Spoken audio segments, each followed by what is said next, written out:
Thermodynamics, second law of thermodynamics, second law of thermodynamics. अब देखो second law of thermodynamics में हम एक नई टर्म के साथ डील करेंगे जिसको हम बोलते हैं क्या, इंट्रोपी। इंट्रोपी को हम रिप्रेजेंट करते हैं एस से। अब इंट्रोपी की हमें ज़रूरत क्यों पड़ी बेसिकली, देखो फर्स्ट लॉ की काफ़ी सारी लिमिटेशंस ये हमें पता है कि वो स्पॉन्टेनिटी को बता नहीं पाया, कोई रिएक्शन हमारे पास होगी या नहीं होगी, अपने आप होगी या नहीं होगी, तो उसको हमारे पास फर्स्ट लॉ ऑफ थर्मोडायनेमिक्स नहीं बता पाया। अब किसी रिएक्शन की स्पॉन्टेनिटी को बताने के लिए हमें कोई पैरामीटर चाहिए था, तो जो पहला पैरामीटर आया था उसको हम बोलते हैं क्या, इंट्रोपी। अभी इंट्रोपी क्या टर्म होती है इसको हम समझते हैं। ठीक, इंट्रोपी को हम डिफाइन करते हैं, it is a degree of randomness और डिसऑर्डर। जितना कोई सिस्टम में रैंडमनेस आएगा या डिसऑर्डर आएगा, ठीक है, डिसऑर्डरनेस, ठीक है ना, किसी सिस्टम में कितना रैंडमनेस आएगा या डिसऑर्डरनेस आएगा उतनी उसकी क्या होगी, इंट्रोपी बढ़ेगी।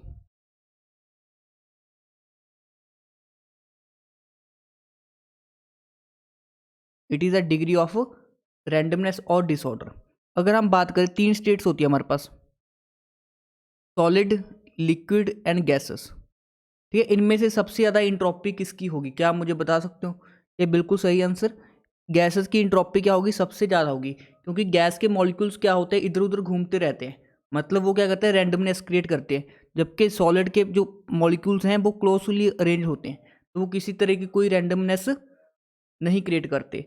अब मुझे बताओ, अगर रैंडमनेस किसी सिस्टम का बढ़ता है तो उससे प्रोसेस स्पॉन्टेनियस होगा या नॉन स्पॉन्टेनियस होगा? तो आपको एक एग्जांपल देता हूँ। ठीक है, आप रूम में हो, ठीक है, मुझे बताओ रूम को गंदा करना ईजी है या साफ करना? चलो यहाँ पे हम एग्जांपल लेते हैं। अगर हम रूम को गंदा कर रहे हैं सपोज करो, ठीक है, उससे हमने बुक्स को सपोज करो, हमारे रूम में काफ़ी कुछ फैला पड़ा है, ठीक है, उससे क्या होगा, रैंडमनेस इंक्रीज होगा। क्या वो प्रोसेस करना ईजी है या टफ है? बुक्स को दोबारा से सेट करके रखना, अपने कपड़ों को सेट करके रखना, कौन सी चीज़ ज़्यादा ईजी है, उनको खिंडाना या उनको सेट करके रखना? ऑब्वियस ही बात है, उनको खिंडाना क्या होता है, टफ ईजी काम होता है। मतलब हम ऑर्डर से डिसऑर्डर जाना, मतलब एक है ऑर्डर काम और एक है डिसऑर्डर। ऑर्डर से डिसऑर्डर जाना क्या रहता है, ईजी रहता है। ऑर्डर से डिसऑर्डर जाना क्या रहता है, ईजी रहता है। अब जब हम ऑर्डर से डिसऑर्डर जा रहे हैं तो रैंडमनेस क्या हो रही है, रैंडमनेस क्या हो रही है, इंक्रीज हो रही है, मतलब इंट्रोपी भी क्या होगी, इंक्रीज होगी। मतलब जब इंट्रोपी इंक्रीज होती है किसी प्रोसेस में तो वो प्रोसेस कैसा होता है, स्पॉन्टेनियस होता है। ठीक है ना, जब भी किसी प्रोसेस के अंदर इंट्रोपी इंक्रीज होगी तो वो प्रोसेस कैसा होगा, स्पॉन्टेनियस प्रोसेस होगा। आई थिंक ये वाली बात आपको क्लियर हो चुकी होगी। अब हमारे पास सबसे ज़्यादा इंट्रोपी होती है गैसेस की, फिर लिक्विड्स की, फिर सॉलिड्स की। अगर हम बात करें सॉलिड्स में भी, हमारे पास दो तरह के सॉलिड्स होते हैं। एक होता है अमॉर्फस सॉलिड्स और एक होते हैं हमारे पास crystalline solids. Amorphous solids and crystalline solids में से किसकी इंट्रोपी ज़्यादा होगी? क्रिस्टलाइन सॉलिड्स में क्या होता है, परफेक्ट अरेंजमेंट होता है। अमॉर्फस सॉलिड्स में परफेक्ट अरेंजमेंट नहीं होता, मतलब अमॉर्फस सॉलिड्स की क्या हो जाएगी, इंट्रोपी इंक्रीज हो जाएगी। ये भी बात आपको क्लियर हो चुकी होगी। अब देखो नेक्स्ट चीज़ जो हमने डिस्कस करनी है, जैसे जैसे किसी सिस्टम में नंबर ऑफ एटम्स इंक्रीज होंगे, ठीक है, देखो अगर हमारे पास इंट्रोपी इंक्रीज हो रही है, मतलब इंट्रोपी इंक्रीज होने का क्या मतलब, रैंडमनेस इंक्रीज हो रहा है। अगर रैंडमनेस इंक्रीज हो रहा है तो उस चीज़ को हम क्या बोलेंगे, डेल्टा एस की वैल्यू इंक्रीज हो रही है, मतलब चेंज इन इंट्रोपी क्या हो रहा है, इंक्रीज हो रहा है, तो डेल्टा एस का साइन कैसा आएगा, पॉजिटिव आएगा। मतलब डेल्टा एस पॉजिटिव आने का क्या मतलब है, इंट्रोपी इंक्रीज हो रही है। अगर हमारे पास इंट्रोपी डिक्रीज होगी, अगर हमारे पास इंट्रोपी डिक्रीज होगी तो रैंडमनेस भी डिक्रीज हो जाएगा। रैंडमनेस डिक्रीज हो जाएगा तो डेल्टा एस की वैल्यू क्या आएगी, लेस देन जीरो, मतलब डेल्टा एस क्या आएगा, नेगेटिव आएगा। क्या ये बात आपको क्लियर है? अब देखो आपसे कुछ रिएक्शन देगा, ठीक है, क्वेश्चन कैसा आएगा, आपको कुछ रिएक्शंस देगा और पूछेगा इनमें से किस में इंट्रोपी इंक्रीज हो रही है। तो रिएक्शन को देख के आपको पता लगना चाहिए किस प्रोसेस में इंट्रोपी इंक्रीज होगी, किस में इंट्रोपी कम होगी। जैसे पहला क्वेश्चन है मेरे पास, ठीक है, एक है मेरे पास O2 गैस और एक है मेरे पास O3 गैस। ठीक है। O2 गैस ओजोन गैस, और O2 मतलब ऑक्सीजन एंड O3 मतलब ओजोन गैस, किसकी इंट्रोपी ज़्यादा होगी? जिसमें ज़्यादा नंबर ऑफ एटम्स क्या होंगे, प्रेजेंट होंगे, उसकी इंट्रोपी क्या होगी, ज़्यादा होगी। देखो यहाँ पे 2 एटम्स है ऑक्सीजन के, यहाँ पे 3 एटम्स है ऑक्सीजन के, तो ऑब्वियस सी बात है ओजोन की इंट्रोपी क्या होगी, ज़्यादा होगी। उसके बाद देखो NO लिया मैंने, एक ले लिया NO2, एक ले लिया मैंने NO2 5 गैस। ये जितने ज़्यादा एटम्स बढ़ते जाएंगे, पहले हमने चेक करना है कि फेज कौन सा है, सभी गैसेस हैं, तो जितने एटम्स बढ़ते जाएंगे उतनी क्या होती रहेगी, इंट्रोपी इंक्रीज होती रहेगी। तो इसका क्या ऑर्डर आ जाएगा, ये वाला ऑर्डर आ जाएगा। अब देखो रिएक्शंस में हम कैसे अप्लाई करते हैं इस कॉन्सेप्ट को, ठीक है, वो हम देखते हैं। अब देखो इंट्रोपी क्या होती है भाई, जितने ज़्यादा एटम्स होंगे उतनी क्या होगी इंट्रोपी, एंड जितनी ज़्यादा अमाउंट होगी उतनी भी ज़्यादा क्या होगी इंट्रोपी। मतलब जो इंट्रोपी होती है वो क्या होती है, एक्सटेंसिव प्रॉपर्टी होती है, अमाउंट के ऊपर डिपेंड करती है। अगर आप कम गैस लोगे तो कम इंट्रोपी होगी, ज़्यादा गैस लोगे तो ज़्यादा इंट्रोपी होगी। और इंट्रोपी भी क्या होती है, एक स्टेट फंक्शन होती है। इंट्रोपी भी क्या होती है, कि स्टेट फंक्शन होती है। मतलब हम चेंज इन इंट्रोपी क्या कर सकते हैं, फाइंड आउट कर सकते हैं, delta S final entropy minus initial entropy. अब देखो क्वेश्चन में, ठीक है, पेपर में कैसे क्वेश्चन आएंगे इंट्रोपी के बेस्ड, वो आपको करवाता हूँ। सपोज करो O2 गैस है हमारे पास, कन्वर्ट हुई 2O गैस के अंदर, ठीक है ना। अब इस केस में इंट्रोपी इंक्रीज हुई या डिक्रीज हुई, आपको बताना है। अगर इंट्रोपी इंक्रीज हुई तो डेल्टा एस का साइन क्या आएगा, पॉजिटिव। अगर इंट्रोपी डिक्रीज हुई तो डेल्टा एस का साइन क्या आएगा, नेगेटिव। अब देखो यहाँ पे 1 मोल ऑक्सीजन का था, 1 मोल O2 का था, यहाँ पे 2 मोल O एटम बन गया। अब ये भी गैस है, ये भी गैस है, 1 मोल से 2 मोल बन रहा है, तो इस केस में रैंडमनेस बढ़ जाएगा, तो यहाँ पे क्या हो जाएगा, इंट्रोपी भी बढ़ जाएगा। तो डेल्टा एस का साइन क्या आएगा, पॉजिटिव आ जाएगा। चलो पहला सबका सही होगा। सेकंड देखो, अगर मेरे पास हेबर प्रोसेस वाली रिएक्शन है, N2 gas plus 3H2 gas giving 2NH3 gas, ठीक है, इस केस में इंट्रोपी इंक्रीज होगी या डिक्रीज होगी, आप बता सकते हो। देखो यहाँ पे रिएक्टेंट साइड में कितने मोल्स हैं गैस के, 4 मोल्स हैं गैस के, ठीक है, एक N2 का 3H2 के। और यहाँ पे प्रोडक्ट साइड कितने मोल्स है गैस के, 2 मोल्स हैं। मतलब हम 4 मोल गैस से 2 मोल गैस की तरफ जा रहे हैं। क्या हमारे पास गैस के मोल्स कम हो रहे हैं, तो इंट्रोपी क्या हो जाएगी, डिक्रीज हो जाएगी। अगर इंट्रोपी डिक्रीज होगी तो डेल्टा एस का साइन क्या आ जाएगा, नेगेटिव आ जाएगा। ठीक है, सेकेंड क्वेश्चन भी आपका सही हुआ होगा। क्वेश्चन नंबर 3, ठीक है, अगर मेरे पास कोई NH4 HS सॉलिड है कोई, ठीक है, और ये डिकम्पोज हो रहा है NH3 gas and H2S gas में, H2S गैस में, तो इस केस में इंट्रोपी इंक्रीज होगी या डिक्रीज होगी। तो यहाँ पे देखो आप, रिएक्टेंट में हमारे पास क्या है, सॉलिड, प्रोडक्ट में हमें क्या मिल रही है, गैसेस। जब भी हम सॉलिड से गैसेस की तरफ जाएंगे तो इंट्रोपी क्या होगी, इंक्रीज होगी। तो यहाँ पे डेल्टा एस का साइन क्या आ जाएगा, पॉजिटिव आ जाएगा। यहाँ पे डेल्टा एस का साइन क्या आएगा, पॉजिटिव आएगा। ये कुछ और एग्जाम्पल डिस्कस करते हैं। अगर हम एग्जाम्पल ले क्वेश्चन नंबर 4, ये अगर हम जा रहे हैं NH4Cl सॉलिड से NH4 पॉजिटिव एक्वस, एक्वस मतलब पानी, एंड Cl एक्वस, तो इस केस में इंट्रोपी इंक्रीज होगी या डिक्रीज होगी। तो देखो यहाँ पे सॉलिड है, सॉलिड से हम लिक्विड फॉर्म के अंदर जा रहे हैं बेसिकली, तो यहाँ पे इंट्रोपी क्या हो जाएगी, इंक्रीज हो जाएगी। तो डेल्टा एस का साइन क्या आएगा, पॉजिटिव आएगा। ये क्वेश्चन नंबर 5, आप गए ग्रेफाइट से, ठीक, ग्रेफाइट से डायमंड की तरफ गए, तो क्या इंट्रोपी इंक्रीज होगी या डिक्रीज होगी। मैं आपको बताता हूँ इसका क्या लॉजिक होता है। जो ग्रेफाइट होता है उसमें थोड़ा सी क्या होता है, वीक बॉन्डिंग होती है एज कम्पेयर टू डायमंड। ये डायमंड में क्या होते हैं, स्ट्रॉन्ग बॉन्ड्स होते हैं, ठीक है, स्ट्रॉन्ग कोवलेंट बॉन्ड्स होते हैं, जिसकी वजह से एटम्स क्या होते हैं, क्लोजली पैक्ड होते हैं। तो अगर क्लोजली पैक्ड होंगी तो इसकी इंट्रोपी क्या होगी, लेस होगी, इसकी इंट्रोपी क्या होगी, लेस होगी। और ग्रेफाइट की इंट्रोपी क्या होगी, मोर होगी, इसकी इंट्रोपी क्या होगी, ज़्यादा होगी। तो हम मोर इंट्रोपी से लेस इंट्रोपी की तरफ जा रहे हैं, तो इंट्रोपी कम होगी, तो यहाँ पे डेल्टा एस का साइन क्या आ जाएगा, नेगेटिव आ जाएगा। तो यहाँ पे डेल्टा एस का साइन क्या आ जाएगा, नेगेटिव आ जाएगा। क्लियर है। अब मुझे बताओ, अगर हमने एग को बॉईल किया, बॉइलिंग ऑफ एग, ये हमने एग को बॉईल कर दिया, तो उस केस में हमारे पास इंट्रोपी डिक्रीज होगी या इंक्रीज होगी। देखो जब एग होता है इनिशियली उसमें लिक्विड होता है, तो एग के अंदर इनिशियली क्या होता है, लिक्विड होता है, ठीक है ना। अब उसको हमने कर दिया हीट, हीट करने पे आपको पता होगा एग सॉलिड फॉर्म के अंदर कन्वर्ट हो जाता है। तो लिक्विड से सॉलिड की तरफ जा रहे हैं तो इंट्रोपी क्या होगी, डिक्रीज होगी। तो डेल्टा एस का साइन क्या आएगा, नेगेटिव आ जाएगा, क्योंकि इंट्रोपी क्या हो रही है, डिक्रीज हो रही है। बट ये आंसर हमारा गलत हो जाएगा। ठीक है ना। इस केस में जो डेल्टा एस का साइन होता है वो क्या होता है, पॉजिटिव होता है। ठीक है ना। जब भी हम एग को बॉईल करते हैं तो वो सॉलिड में कन्वर्ट हो जाता है। एक्चुअल में वो सॉलिड होता ही नहीं है, आप उसको दबा के देखोगे तो वो दब जाता है, जो बॉइल्ड एग होता है। तो उसमें बेसिकली वो सॉलिड नहीं होता। बट फिर भी हमने बोला इंट्रोपी इंक्रीज कर रही है, इसका क्या रीज़न होता है। देखो एग बेसिकली क्या होता है, प्रोटीन होता है।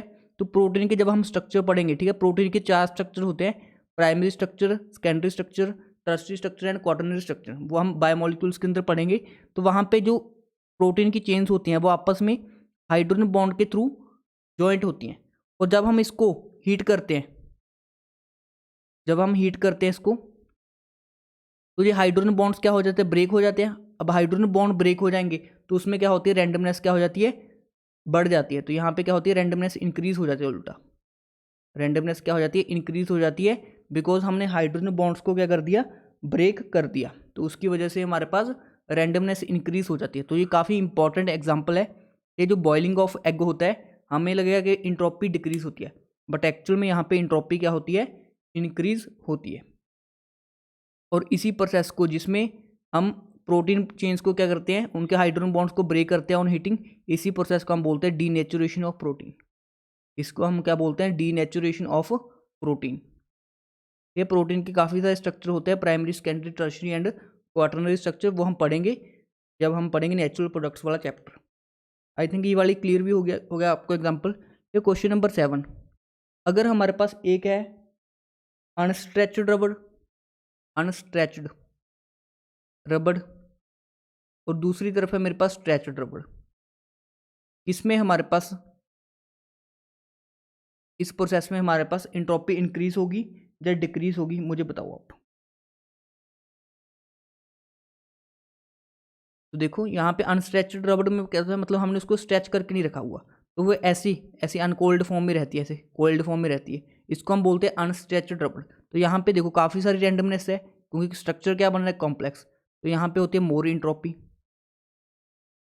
अब जब हम रबड़ को स्ट्रेच कर देते हैं, वो ऐसे सीधी हो जाती है, बिल्कुल ऐसे हम सीधी कर देते, तो यहाँ पे इंट्रोपी कम लग रही है ना, तो यहाँ पे होगी इंट्रोपी लेस। तो जब हम अनस्ट्रेच रबड़ को स्ट्रेच करते हैं तो इंट्रोपी क्या होती है, हमारे पास डिक्रीज होती है। तो डेल्टा एस का साइन क्या आ जाएगा, यहाँ पे नेगेटिव आ जाएगा। आई थिंक ये वाली चीज़ भी आपको क्लियर हो चुकी होगी। जब हम अनस्ट्रेचड रबड़ से स्ट्रेचड रबड़ की तरफ जाते हैं तो इंट्रोपी क्या होती है, डिक्रीज होती है। तो ये कुछ एग्जाम्पल थे जिसमें आपको चेक करना चाहिए कि किस प्रोसेस में हमारे पास इंट्रोपी इंक्रीज होगी या डिक्रीज होगी। कैसे चेक करेंगे, अगर सॉलिड लिक्विड में कन्वर्ट हो रहा है या गैस में कन्वर्ट हो रहा है तो इंट्रोपी इंक्रीज होगी। अगर सब कुछ ही गैस है तो अगर मोल्स इंक्रीज हो रहे हैं तो इंट्रोपी इंक्रीज होगी, या एटम्स इंक्रीज हो रहे हैं तो भी क्या होगी, हमारी इंट्रोपी इंक्रीज होगी। पहले आपको मोल चेक करना है। ऐसे देखो 2 एटम तो ऑक्सीजन के इधर भी है, 2 इधर भी हैं, बट 1 मोल से हम 2 मोल ऑक्सीजन बनाए तो इंट्रोपी इंक्रीज हुई। तो उस केस में क्या आएगा, डेल्टा एस का साइन पॉजिटिव आएगा। आई थिंक ये चीज़ें आपको क्लियर हो चुकी होंगी। और इसमें सबसे इंपॉर्टेंट एग्जाम्पल होता है बॉइलिंग ऑफ एग वाला। हमें लगता है कि इंट्रोपी इस केस में डिक्रीज होगी, बट एक्चुअल में क्या होती है, इंक्रीज होती है। और ये आपके, ठीक है, किसी और एग्जाम में PYQ में पूछा जा चुका है। ठीक है ना। तो ये आपको ध्यान रखना है कि जब भी हम एग को बॉईल करते हैं उसमें इंट्रोपी इंक्रीज होती है। अब देखो चैप्टर के हमने स्टार्टिंग में डिफाइन किया था, हमारे पास एक होता है सिस्टम और एक होता है हमारे पास सराउंडिंग। ये एक होता है हमारे पास सिस्टम और एक होता है हमारे पास सराउंडिंग। अगर हम टोटल इंट्रोपी की बात करें, एस टोटल, ठीक है, टोटल इंट्रोपी किसकी इक्वल आएगी, entropy of system plus entropy of surrounding. ठीक है ना। ये आपको चीज़ क्लियर होगी कि जब भी हम टोटल इंट्रोपी की बात करेंगे तो वो सिस्टम की इंट्रोपी प्लस सराउंडिंग की इंट्रोपी के इक्वल आएगा। अब देखो अगर इंट्रोपी इंक्रीज होती है तो वो प्रोसेस कैसा होता है, स्पॉन्टेनियस होता है। मतलब अगर डेल्टा एस टोटल की वैल्यू ग्रेटर देन 0 होगी, मतलब इंट्रोपी इंक्रीज हो रही है, तो वो हमेशा क्या होता है, स्पॉन्टेनियस प्रोसेस होता है। तो वो कौन सा प्रोसेस होता है, स्पॉन्टेनियस प्रोसेस। अगर टोटल इंट्रोपी जो हमारे पास लेस देन 0 आ जाए, मतलब इंट्रोपी कम हो रही हो, तो उसको हम क्या बोलते हैं, नॉन स्पॉन्टेनियस प्रोसेस। तो उसको हम क्या बोलते हैं, नॉन स्पॉन्टेनियस प्रोसेस। अगर हमारे पास इंट्रोपी की वैल्यू, टोटल इंट्रोपी 0 आ जाए, तो उसको हम क्या बोलते हैं कि जो हमारा सिस्टम है वो कहाँ पे है, इक्विलिब्रियम पे है। System is at equilibrium, is at equilibrium. और ये डेल्टा एस टोटल इसकी इक्वल होता है 0 फॉर रिवर्सिबल प्रोसेस। ये रिवर्सिबल प्रोसेस के लिए जो इंट्रोपी होती है हमारे पास वो क्या होती है, इंट्रोपी 0 होती है। अब देखो जितने भी नेचर में प्रोसेस होते हैं वो क्या होते हैं, सारे स्पॉन्टेनियस होते हैं, ठीक है ना। All the process in nature are spontaneous, all process in nature, जितने भी नेचर में प्रोसेस होते हैं आर स्पॉन्टेनियस। ये जो नेचर में सारे प्रोसेस होते हैं, जैसे सनलाइट आती है, ठीक है ना, जितने भी प्रोसेस है, एयर आती है, वो सब स्पॉन्टेनियस अपने आप होते हैं। तो इसलिए टोटल जो इंट्रोपी है यूनिवर्स की, डेल्टा एस टोटल क्या आ जाएगा, ग्रेटर देन 0 आ जाएगा। मतलब इससे हम क्या बोल सकते हैं कि जो इंट्रोपी है यूनिवर्स की वो क्या होती है, कंटिन्यूसली इंक्रीज हो रही है। तो यहाँ पे हम लिखते हैं स्टेटमेंट्स ऑफ सेकंड लॉ, ठीक है ना, statements of second law, statements of second law. अभी तक हमने सेकंड लॉ में इंट्रोपी को डिस्कस किया। अब काफ़ी सारे साइंटिस्ट थे, उन्होंने डिफरेंट डिफरेंट हमारे पास जो थी डेफिनेशन दी थी। तो हम कुछ इंपॉर्टेंट स्टेटमेंट्स की बात करते हैं, स्टेटमेंट्स ऑफ सेकंड लॉ। ठीक है, एक तो पहली इंपॉर्टेंट स्टेटमेंट होती है कि जो यूनिवर्स की इंट्रोपी है वो क्या होती है, कंटिन्यूसली इंक्रीज होती है। यहाँ पे लिख लो the entropy of universe, the entropy of universe is continuously increasing during a spontaneous process, during a spontaneous process। अगर प्रोसेस स्पॉन्टेनियस हुआ तो उसमें जो इंट्रोपी है वो कंटिन्यूसली क्या होती रहती है, इंक्रीज होती रहती है।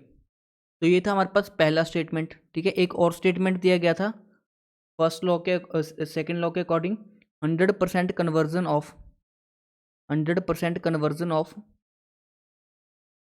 Heat into work is not possible. ठीक है ना, मतलब हम हीट को कंप्लीटली वर्क के अंदर कन्वर्ट नहीं कर सकते। ठीक है, ये था हमारे पास स्टेटमेंट सेकंड लॉ का। ठीक है, और एक और साइंटिस्ट ने स्टेटमेंट दिया था, heat can not flow, heat can not flow from low temperature to high temperature without doing any work, without doing any work. ठीक है, तो ये कुछ स्टेटमेंट थे डिफरेंट डिफरेंट, लाइक सेल्सियस ने दिया था, एक केल्विन ने दिया था, उनके स्टेटमेंट थे regarding entropy, the second law of thermodynamics. अब देखो हमने तो क्या करना है, मैथमेटिकल ट्रीटमेंट देखना है। ये तो सब थ्योरी पार्ट था, हमें पता चल गया कि रिएक्शन में हम कैसे देखेंगे इंट्रोपी इंक्रीज हो रही है या कम हो रही है। बट जो मेन चीज़ है हमें तो वो देखना है क्वेश्चन में कैसे आएंगे आपके पेपर में। तो आप लिखो मैथमेटिकल ट्रीटमेंट, मैथमेटिकल ट्रीटमेंट।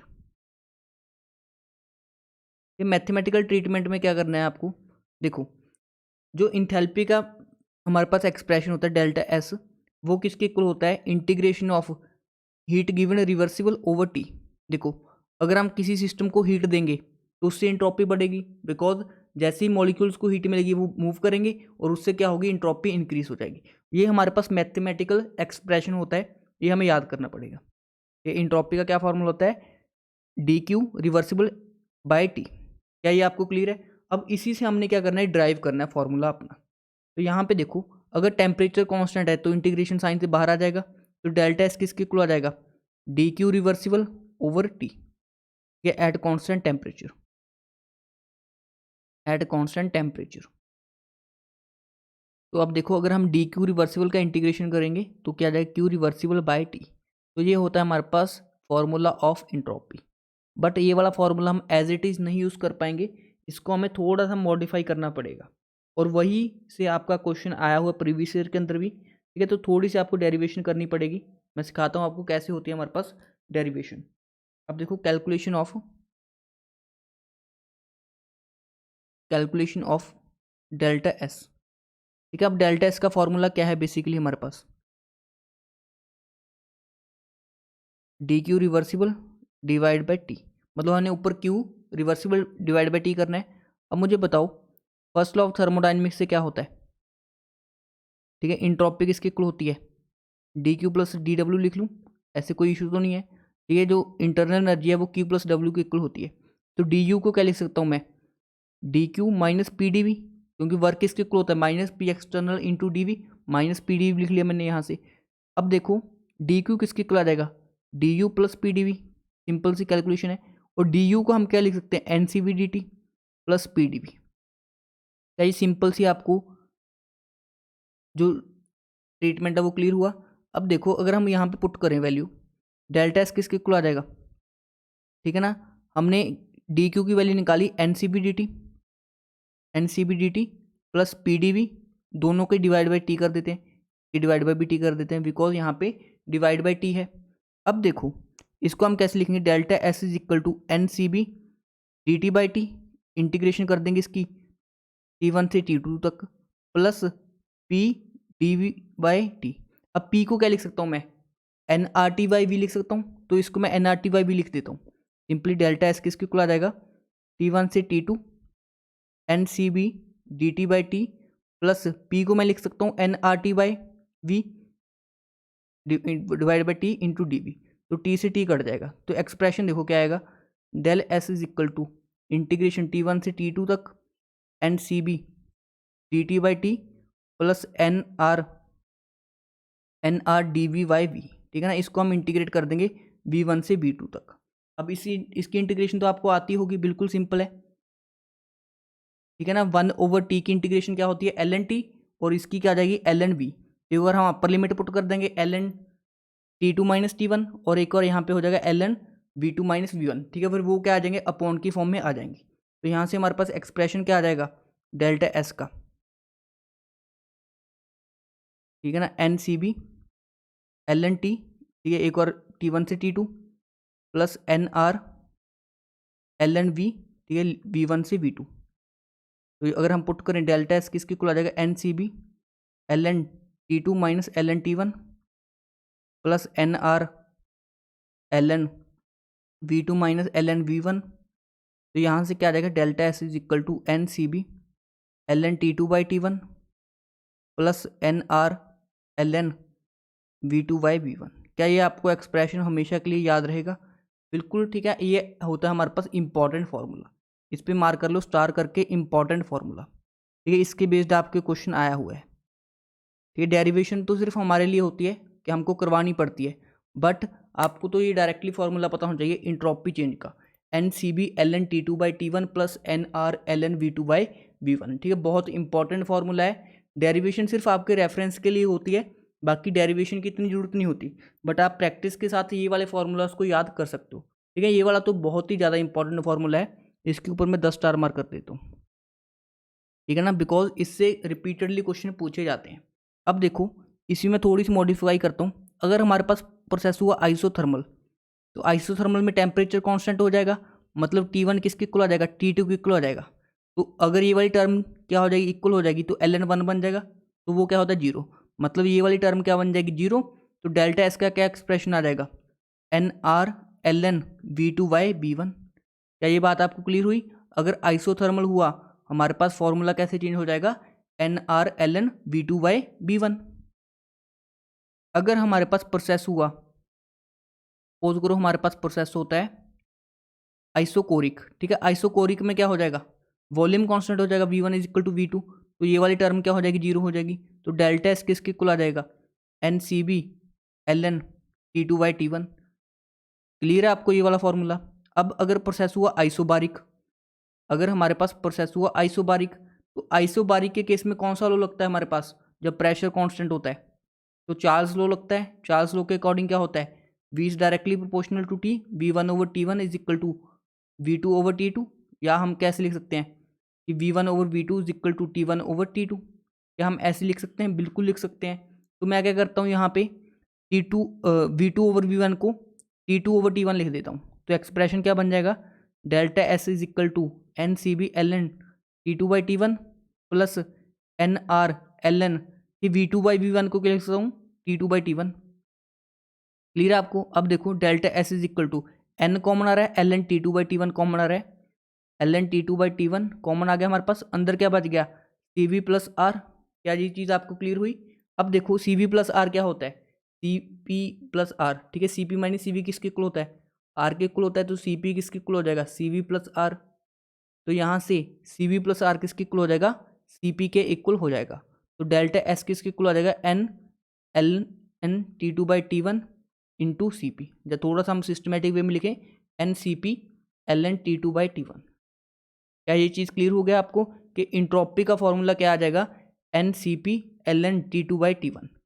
तो ये मोस्ट इंपॉर्टेंट फार्मूलाज हैं, ठीक है ना। तो आपको एक फार्मूला याद करना है, उसके बाद तो आप इजीली क्या कर दोगे, मॉडिफाई कर दोगे, ठीक है ना। तो ये सिंपल सा आपको एक स्टैंडर्ड फार्मूला हमने ड्राइव किया और उसके बेसिस के ऊपर हमने इंट्रोपी का फॉर्मूला कैलकुलेशन देखा। क्या इसके बेस्ड क्वेश्चन आए हुए हैं मास्टर कैडर में? नहीं आया हुआ, बट हाई चांस है कि नेक्स्ट टाइम आपसे इंट्रोपी के बेस्ड क्वेश्चन पूछ ले, बिकॉज पंजाब लेक्चर कैडर में पूछ रहा है, तो मास्टर कैडर में हाई चांस है कि इंट्रोपी के ऊपर क्वेश्चन आ जाए, बिकॉज काफ़ी टाइम से, ठीक है, वो या तो वर्क के ऊपर पूछ रहा है या एफिशिएंसी के ऊपर पूछ रहा है। तो इंट्रोपी को अभी तक उसने टच नहीं किया है, तो नेक्स्ट टाइम में प्रोबेबिलिटी है अगर पेपर अच्छा बनता है तो इंट्रोपी से ही आपका क्वेश्चन आएगा। तो ये वाला एक्सप्रेशन आपको ध्यान रखना है, इसकी बेस्ड अब हम क्वेश्चन करते हैं तो वहाँ से ज़्यादा क्लैरिटी आएगा। देखो MPPGT का बहुत ही हार्ड एग्जाम होता है, उसमें ये वाला क्वेश्चन पूछा गया था।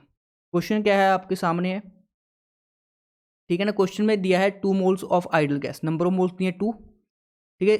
आइसोथर्मल रिवर्सिबल फ्रॉम वॉल्यूम, ठीक है, इनिशियल वॉल्यूम है 10 लीटर और फाइनल वॉल्यूम है हमारे पास 100 लीटर, ठीक है। आपको पता है डेसीमीटर क्यूब लीटर ही होता है। तो आपसे इंट्रोपी चेंज पूछा है, अब प्रोसेस कौन सा बोल दिया, ठीक है। पहले तो हमें जर्नल फॉर्मूला पता होना चाहिए, डेल्टा एस किसके इक्वल होता है, NCV ln T2/T1 plus NR ln V2/V1।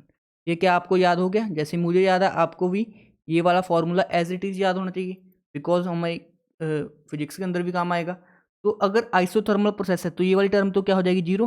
तो डेल्टा एस किसके इक्वल हो जाएगा, NR ln V2/V1। कैसे लिख सकते हैं, या इसको ऐसे लिख लो, delta S is equal to 2.303 NR log V2/V1। ऐसे भी हम मॉडिफाई कर सकते हैं। तो इस केस में हमारे पास ये वाला फॉर्मूला लग जाएगा। तो आपको नंबर ऑफ मोल्स दिए हैं 2, आर की वैल्यू जूल में अंदर पुट कर देंगे क्योंकि आंसर हमारे जूल्स के अंदर है, और V2/V1 तो पुट कर दो। डेल्टा एस किसके इक्वल आ जाएगा, 2.303 इंटू एन, 2 मोल्स हो जाएंगे, आर की value 8.314 log V2/, final volume by, ठीक है, लॉग 10 1 होता है। तो सिंपल कैलकुलेशन दिया उसने, delta S is equal to 2.303 into 2 into 8.314, ठीक है। इसको आप सॉल्व कर लेना, आपका आंसर आ जाएगा 38.3 जूल पर केल्विन। क्या ये आपको चीज़ क्लियर हुआ कि कैसे हम इंट्रोपी का कैलकुलेशन करते हैं, ठीक है। एक फॉर्मूला है ये वाला, ठीक है, एज इट इज़ आपको याद रखना है, ठीक है। नेक्स्ट क्वेश्चन है हमारे पास, ठीक है, फॉर द रिएक्शन, ठीक है, 2Cl से Cl2 बन रहा है, इसमें delta H and delta S का साइन बताना है आपको। देखो लेटेस्ट क्वेश्चन है आपके, ठीक है ना, RPSC PGT का 2018 का क्वेश्चन। तो देखो यहाँ पे आप मुझे बताओ, 2 मोल से 1 मोल बन रहा है, 2 मोल से 1 मोल बन रहा है, तो इंट्रोपी क्या होगी, डिक्रीज होगी। इंट्रोपी डिक्रीज होगी तो डेल्टा एस का साइन क्या आ जाएगा, नेगेटिव आ जाएगा, ठीक है ना। डेल्टा एस का साइन क्या आएगा, नेगेटिव आएगा।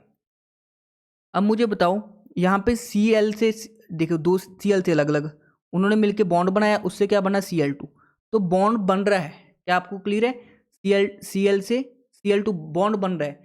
जब भी बॉन्ड बनता है एनर्जी रिलीज होती है, एनर्जी जब रिलीज होती है वो क्या होता है, एक्सोथर्मिक प्रोसेस होता है। तो बॉन्ड फॉर्मेशन आपको पता होगा, जो बॉन्ड का बनना होता है, बॉन्ड फॉर्मेशन क्या होता है हमारे पास, उसमें एनर्जी रिलीज होती है, क्योंकि बॉन्ड फॉर्मेशन से क्या होता है, स्टेबिलिटी बढ़ती है, स्टेबिलिटी बढ़ेगी तो एनर्जी कम होगी, तो एनर्जी क्या होती है, रिलीज होती है। तो जो बॉन्ड फॉर्मेशन होता है ऑलवेज एक्सोथर्मिक होता है, ऑलवेज एक्सोथर्मिक, ठीक है। बॉन्ड का बनना हमेशा क्या होता है, एक्सोथर्मिक होता है। क्या यह बात आपको समझ में आया?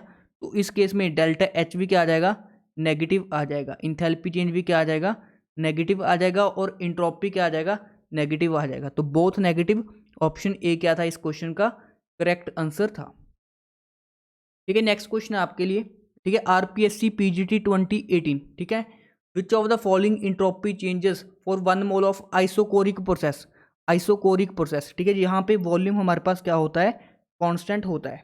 अब देखो डेल्टा एस का फॉर्मूला क्या होता है, NCV ln T2/T1 plus NrLnV2/V1। क्या मुझे बताओ आइसोकोरिक में कौन सी टर्म जीरो हो जाएगी? ये वाली टर्म जीरो हो जाएगी, तो फॉर्मूला क्या बन जाएगा? Delta S is equal to NCbLn T2/T1। बताओ कौन सा ऑप्शन है इस क्वेश्चन के लिए? Delta S is equal to NCb, ठीक है। अगर n नहीं दिया क्योंकि वहाँ पे 1 मोल है, तो आप सिंपली 1 मोल पुट कर दो, delta S is equal to CbLn T2/T1। तो कौन सी ऑप्शन बन रही है? ऑप्शन नंबर सी क्या हो जाएगा इस क्वेश्चन के लिए हमारा करेक्ट आंसर हो जाएगा। अब देखो नेक्स्ट क्वेश्चन और डिस्कस करते हैं, ठीक है। इनमें से बोल रहा है इन विच ऑफ द फॉलोइंग, ठीक है, इंट्रोपी डिक्रीज हो रही है, इनमें से किस केस में इंट्रोपी डिक्रीज हो रही है, ये पूछ रहा है आपसे, ठीक है। पहला डेजोल्यूशन ऑफ पोटाशियम क्लोराइड, ठीक है। KCl को हमने पानी के अंदर डिजोल्व किया, KCl सॉलिड होता है भैया, उसको हमने पानी के अंदर डिजोल्व किया तो वो अपने आयंस के अंदर ब्रेक हो जाएगा, बिल्कुल हो जाएगा। तो इस केस में सॉलिड से वो किस फेज के अंदर जा रहा है? सॉलिड से एक्वस फेज के अंदर जा रहा है, तो इंट्रोपी क्या होगी भाई? इंक्रीज होगी। तो इसके लिए तो डेल्टा एस का साइन क्या आ जाएगा? पॉजिटिव आ जाएगा। इवेपोरेशन ऑफ बेंजीन, ठीक है। अब किस चीज़ को इवेपोरेट कर रहे हैं, तो बेंजीन लिक्विड से किस में कन्वर्ट हो रहा होगा?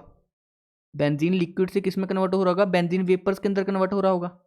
तो इस केस में इंट्रोपी बढ़ेगा, ऑब्वियसली बात है, डेल्टा एस क्या आ जाएगा?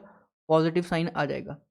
ये when the dozen of glass beakers are broken out by a small bag and dropped on the ground, obviously बात है इसमें भी इंट्रोपी इंक्रीज हो रही है, ठीक है ना। हम फालतू काम करेंगे तो इंट्रोपी इंक्रीज होगी। हमने ग्लास बीकर्स को क्या कर दिया? ब्रेक डाउन कर दिया। अब देखो कन्वर्जन ऑफ गैसियन कार्बन ऑक्साइड, ठीक है, कार्बन डाइऑक्साइड को हमने ड्राई आइस में कन्वर्ट कर दिया। अब ये ड्राई आइस क्या होता है? बेसिकली जो हमारे पास सॉलिड कार्बन डाइऑक्साइड होता है, ठीक है, सॉलिड कार्बन डाइऑक्साइड को ही हम क्या बोल देते हैं? ड्राई आइस बोल देते हैं। ये बात आपको ध्यान रखनी है। जो हमारे पास सॉलिड, ठीक है, सॉलिड कार्बन डाइऑक्साइड होता है, मतलब हम कार्बन डाइऑक्साइड गैसियस को किस में कन्वर्ट कर रहे हैं? कार्बन डाइऑक्साइड सॉलिड के अंदर, तो गैस को सॉलिड में कन्वर्ट कर रहे हैं, तो इसमें इंट्रोपी क्या हो जाएगी? डिक्रीज हो जाएगी। तो डेल्टा एस का साइन क्या आ जाएगा? नेगेटिव आ जाएगा। तो ऑप्शन नंबर डी क्या था इस क्वेश्चन के लिए हमारा करेक्ट आंसर था, ठीक है। NBS PGT का क्वेश्चन है, the relation for the free energy, DG का साइन बताना है। तो मैंने आपको बता रखा है trick, Satya Prakash very tired hey God A U, तो हमें यहाँ से बताना था DG का साइन, वो किसके इक्वल आ जाएगा? VDP माइनस SD, ठीक है ना। तो आप कर लेना, ठीक है, बहुत ही ईजी चीज़ है। ऑप्शन नंबर बी क्या हो जाएगा हमारा करेक्ट आंसर हो जाएगा। ये according to second law of thermodynamics, ठीक है। देखो RPSC PGT का क्वेश्चन है, ठीक है। सेकंड लॉ ऑफ थर्मोडाइनमिक्स के अकॉर्डिंग ये टोटल एनर्जी इज कंजर्व्ड, ठीक है। ये स्टेटमेंट सही है बट ये फर्स्ट लॉ के अकॉर्डिंग है, ठीक है ना। तो इंट्रोपी चेंज, इंट्रोपी भाई चेंज होती है और बढ़ती है, ठीक है। यूनिवर्स में जितने भी प्रोसेस होते हैं उसकी इंट्रोपी क्या होती है? इंक्रीज होती है।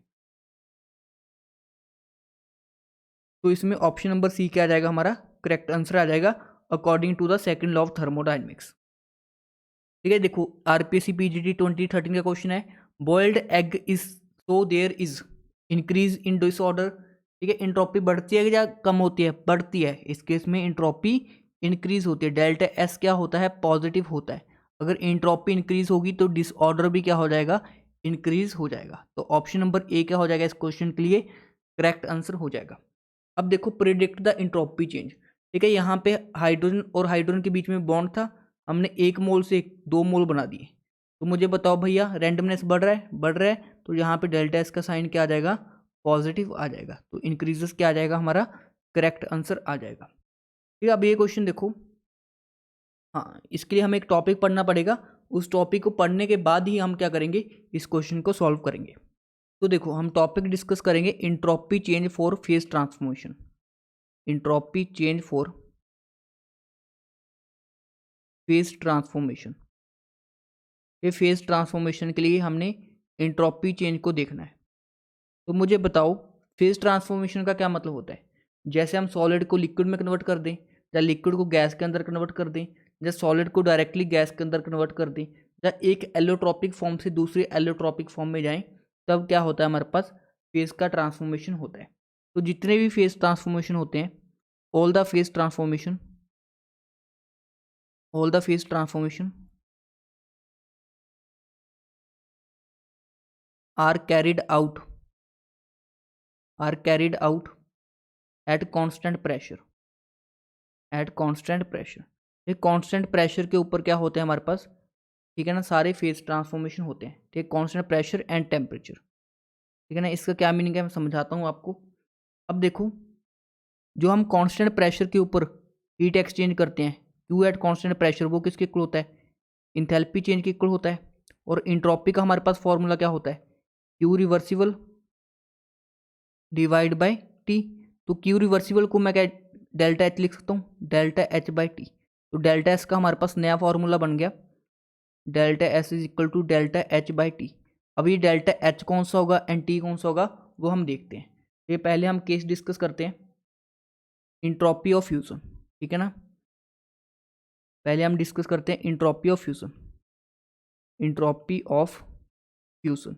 ये फ्यूजन का क्या मतलब होता है, अगर हम किसी सॉलिड को लिक्विड के अंदर कन्वर्ट कर दें, किसी सॉलिड को हम लिक्विड के अंदर कन्वर्ट कर दें, तो जो इसमें इंथैल्पी चेंज होगा, जो हीट हमें देना पड़ेगा, उसको हम क्या बोलते हैं, इंथैल्पी ऑफ फ्यूजन, ठीक है ना। इसको मेल्टिंग भी बोल सकते हैं। बेसिकली जो सॉलिड एंड लिक्विड होते हैं, ठीक है ना, सॉलिड एंड लिक्विड, जैसे water solid and water liquid, ठीक, कब हमारे पास इक्विलिब्रियम पे होंगे, ठीक है, उसके मेल्टिंग टेम्परेचर के ऊपर, टीएम, ठीक है ना। देखो, जब भी किसी चीज़ का मेल्टिंग टेम्परेचर होता है, जैसे मैं 0 डिग्री सेल्सियस पे हूँ, तो ये वाटर का मेल्टिंग टेम्परेचर है, तो उस टाइम हमारे पास जो वाटर है वो सॉलिड फॉर्म के अंदर भी होगा एंड वाटर लिक्विड फॉर्म के अंदर भी होगा।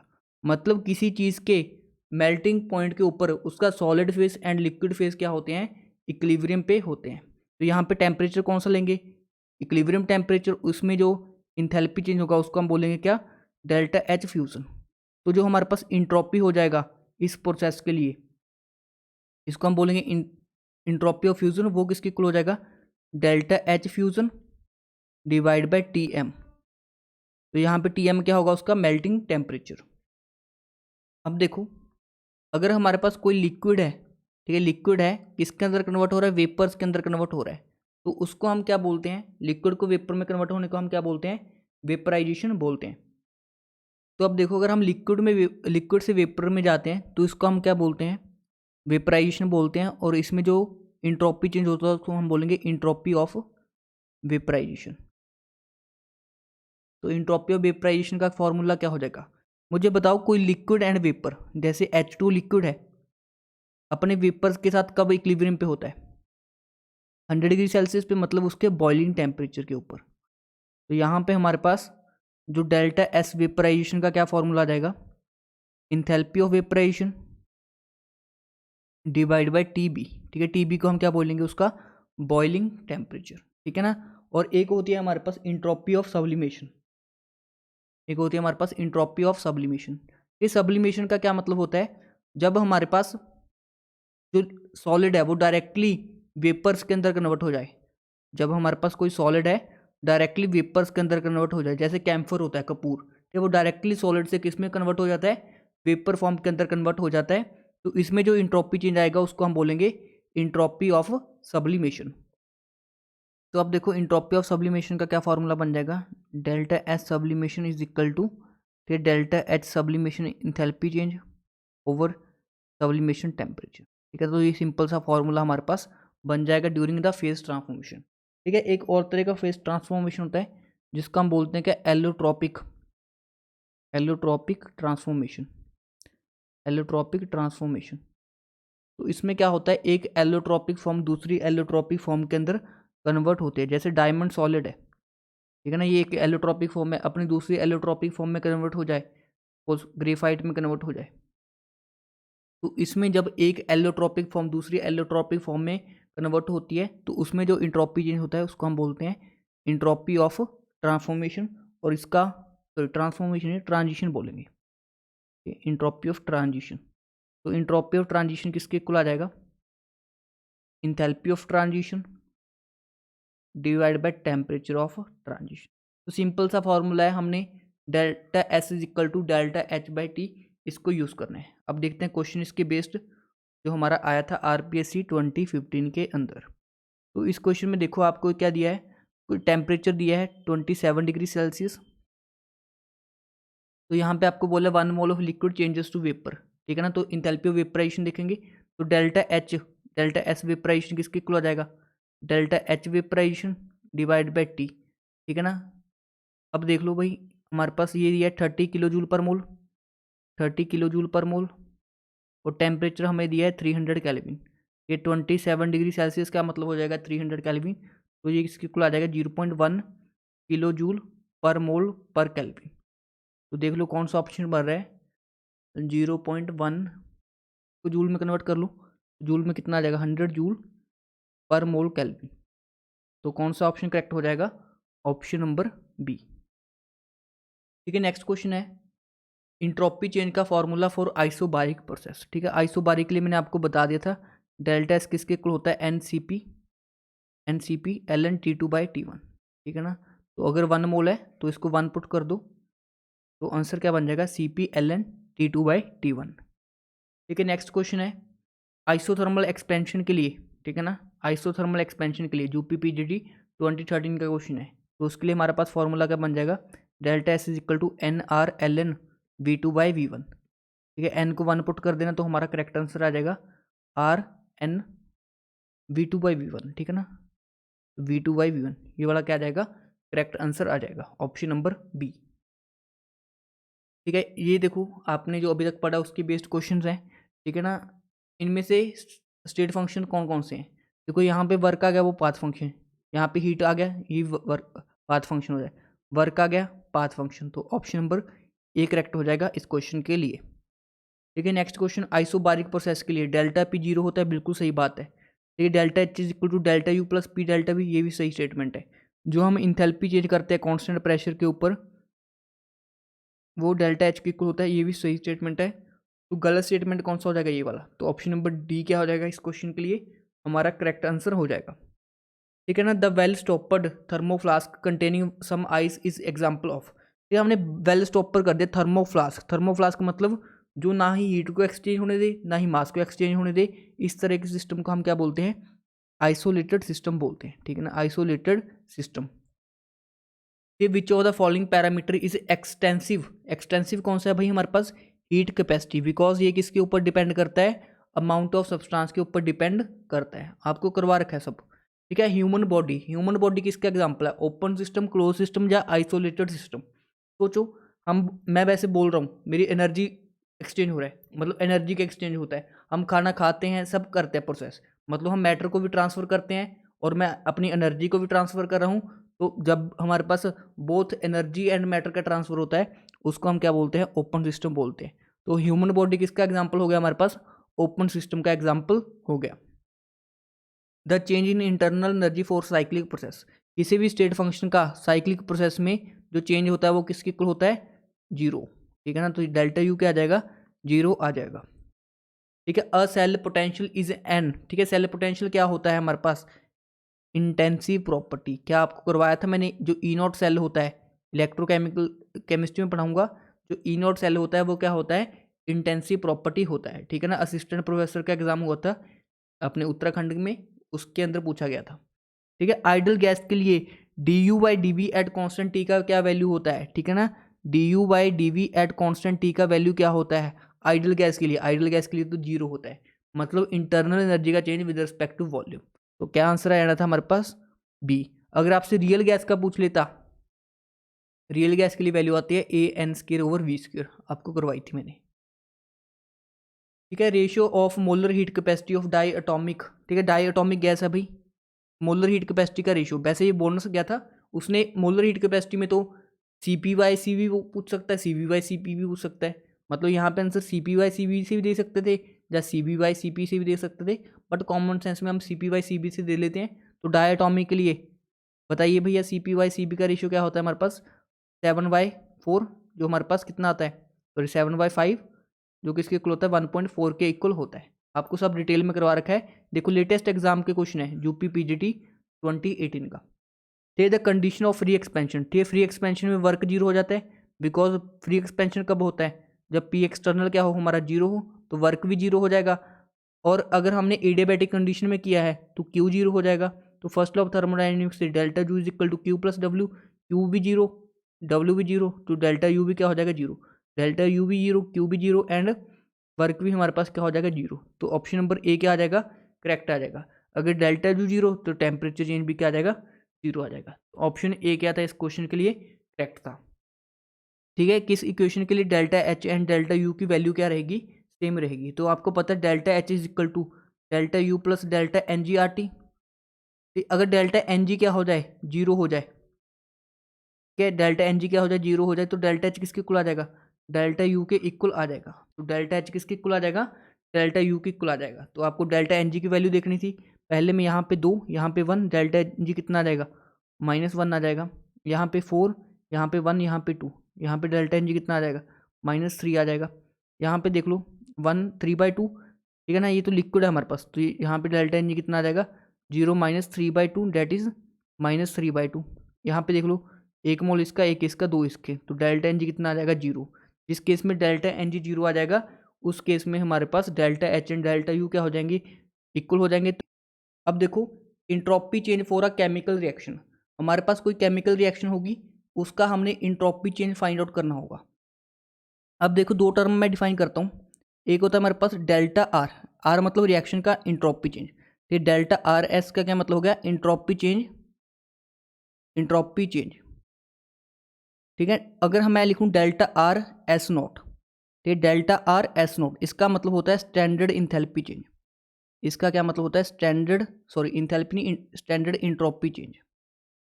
तो जब भी किसी चीज़ के ऊपर नॉट लग जाता है, ठीक है, नॉट लग जाता है, इसका मतलब होता है स्टैंडर्ड कंडीशंस पे। स्टैंडर्ड कंडीशन मतलब टेम्परेचर वहाँ पे हम 25 डिग्री सेल्सियस कर देते हैं, एंड प्रेशर क्या कर देते हैं, 1 एटमोसफियर कर देते हैं। तो जो स्टैंडर्ड कंडीशंस के ऊपर हम इंट्रोपी मेजर करते हैं, उसको हम बोलते हैं स्टैंडर्ड इंट्रोपी। और जो नॉर्मल कंडीशन पे अदर देन स्टैंडर्ड कंडीशन होती है, उसको हम नॉट से रिप्रेजेंट नहीं करते। तो बेसिक चीज़ है। अब देखो सपोज मेरे पास कोई रिएक्शन है, N1A plus N2B giving N3C, जैसे लिख लो N3C प्लस N4D, ये कोई रिएक्शन है। इसके लिए अब हमने इंट्रोपी चेंज फाइंड आउट करना है, तो बहुत ही सिंपल सा मेथड होता है, ठीक है। इसका फॉर्मूला क्या होता है, entropy change for a reaction at standard condition, ठीक है। इंट्रोपी चेंज हम देखेंगे पहले प्रोडक्ट्स का, entropy change of products minus reactants, entropy change of reactants, ठीक है। समीशन मतलब जितने भी रिएक्टेंट एंड प्रोडक्ट्स हैं, बट ध्यान रखना जो उनके कॉफिशिएंट्स हैं उनको हमने साथ में मल्टीप्लाई करके चलना है। तो यहाँ पे भी उनके कॉफिशिएंट्स को मल्टीप्लाई करके चलना है, यहाँ पे भी उनके कॉफिशिएंट्स को मल्टीप्लाई करके चलना है, ठीक है। अभी नहीं क्लियर हुआ तो क्वेश्चन से आपको ईजिली क्लियर हो जाएगा। जैसे हमारे पास ये क्वेश्चन है, ठीक है ना, फाइंड डेल्टा आर एस, ठीक है, नोट कर लो क्योंकि हमें स्टैंडर्ड कंडीशन पे कैलकुलेट करना है फॉर द रिएक्शन। तो इसके लिए कुछ नहीं करना, आपने प्रोडक्ट्स लिख रहे हैं, रिएक्टेंट्स लिख रहे हैं, तो प्रोडक्ट्स माइनस रिएक्टेंट्स कर देने। तो डेल्टा आर एस नोट किसके इक्वल आ जाएगा, products minus reactants, products minus reactants. अब प्रोडक्ट्स को रिएक्टेंट से कैसे माइनस करना है वो ध्यान देख लेना, ठीक है। CO2 का कॉफिशिएंट कितना है, 2 इंटू इंट्रोपी ऑफ, ठीक है, CO2 कितना दिया हमें, ठीक है, 220 किलो जूल, ठीक है ना। तो delta sorry S not of CO2 ये कितना दिया है हमें, 220 माइनस, अब हम इसमें रिएक्टेंट माइनस करेंगे तो CO का कॉफिशिएंट कितना है 2, तो 2 into entropy of CO minus, ठीक है ना, O2 को करेंगे -1 इंटू इंट्रोपी ऑफ O2। मतलब हमने प्रोडक्ट से रिएक्टेंट को माइनस कर देना है, प्रोडक्ट माइनस रिएक्टेंट। जितने भी प्रोडक्ट्स होते, अगर एक से ज़्यादा प्रोडक्ट्स होते तो प्रोडक्ट्स को हम ऐड कर देते। तो प्रोडक्ट्स माइनस रिएक्टेंट करना है, बट उनके जो कॉफिशिएंट्स हैं उनको साथ में मल्टीप्लाई करते हुए चलना है। तो ये क्या आंसर आ जाएगा, 2 इंटू CO2 का कितना था 220 माइनस 2 इंटू CO का कितना है 200 माइनस, ठीक है ना, ऑक्सीजन का कितना है 205। ठीक है, इसको आप सॉल्व कर लेना, ठीक है। 2 इंटू 200 400 माइनस, सॉरी ये 220 दिया ना आपको, CO2 का 220 दिया है, तो ये हो जाएगा 440 माइनस 400 माइनस 205, ठीक है। तो ये बन जाएगा 40 माइनस 205, तो ये कितना आएगा हमारे पास, ठीक है, ये आ जाएगा हमारे पास 165 माइनस 165 आ जाएगा। तो जो इंट्रोपी चेंज आएगा वो कितना आएगा, -165। अगर माइनस में आ रहा है इंट्रोपी चेंज, इट मीन्स अगर हमारे पास इंट्रोपी चेंज माइनस में आ रहा है, मतलब डेल्टा एस नॉट की जो वैल्यू है वो कितनी आ रही है, -165 में आ रही है। तो माइनस में आने का क्या मतलब है, क्या प्रोसेस स्पॉन्टेनियस होगा या नॉन स्पॉन्टेनियस। इंट्रोपी तो हम सोच रहे हैं कि इंक्रीज होनी चाहिए, तो यहाँ पे तो इंट्रोपी डिक्रीज हुई है, तो यहाँ ये प्रोसेस क्या होगा, नॉन स्पॉन्टेनियस प्रोसेस होगा। तो ये कैसा प्रोसेस होगा, नॉन स्पॉन्टेनियस प्रोसेस होगा, बिकॉज जो इंट्रोपी चेंज आया है वो क्या है, नेगेटिव में आया है। ठीक है, आप कैलकुलेशन कर लेना, अगर मैंने कैलकुलेशन कहीं पे एरर किया होगा तो वो ध्यान रख लेना। आप चेंज आया है वो क्या है, नेगेटिव में आया है। ठीक है, आप कैलकुलेशन कर लेना, अगर मैंने कैलकुलेशन कहीं पे एरर किया होगा तो वो ध्यान रख लेना आप। अब देखो हमारे पास सेकंड लॉ कंप्लीट होता है, अब हम जाते हैं थर्ड लॉ के ऊपर। ये थर्ड लॉ कुछ नहीं होता, इजी सा लॉ होता है। अब मुझे बताओ, जैसे जैसे टेम्परेचर डिक्रीज करेंगे, ये टेम्परेचर डिक्रीज करेंगे, मॉलिक्यूल्स की काइनेटिक एनर्जी डिक्रीज हो जाएगी, मॉलिक्यूल्स कम क्या करेंगे, मूव करेंगे। ठीक है, मॉलिक्यूल्स की काइनेटिक एनर्जी डिक्रीज कर जाएगी, तो मॉलिक्यूल्स रैंडमनेस क्या हो जाएगा, उनका कम हो जाएगा, रैंडमली मूव नहीं कर पाएंगे, तो रैंडमनेस क्या हो जाएगा, डिक्रीज हो जाएगा।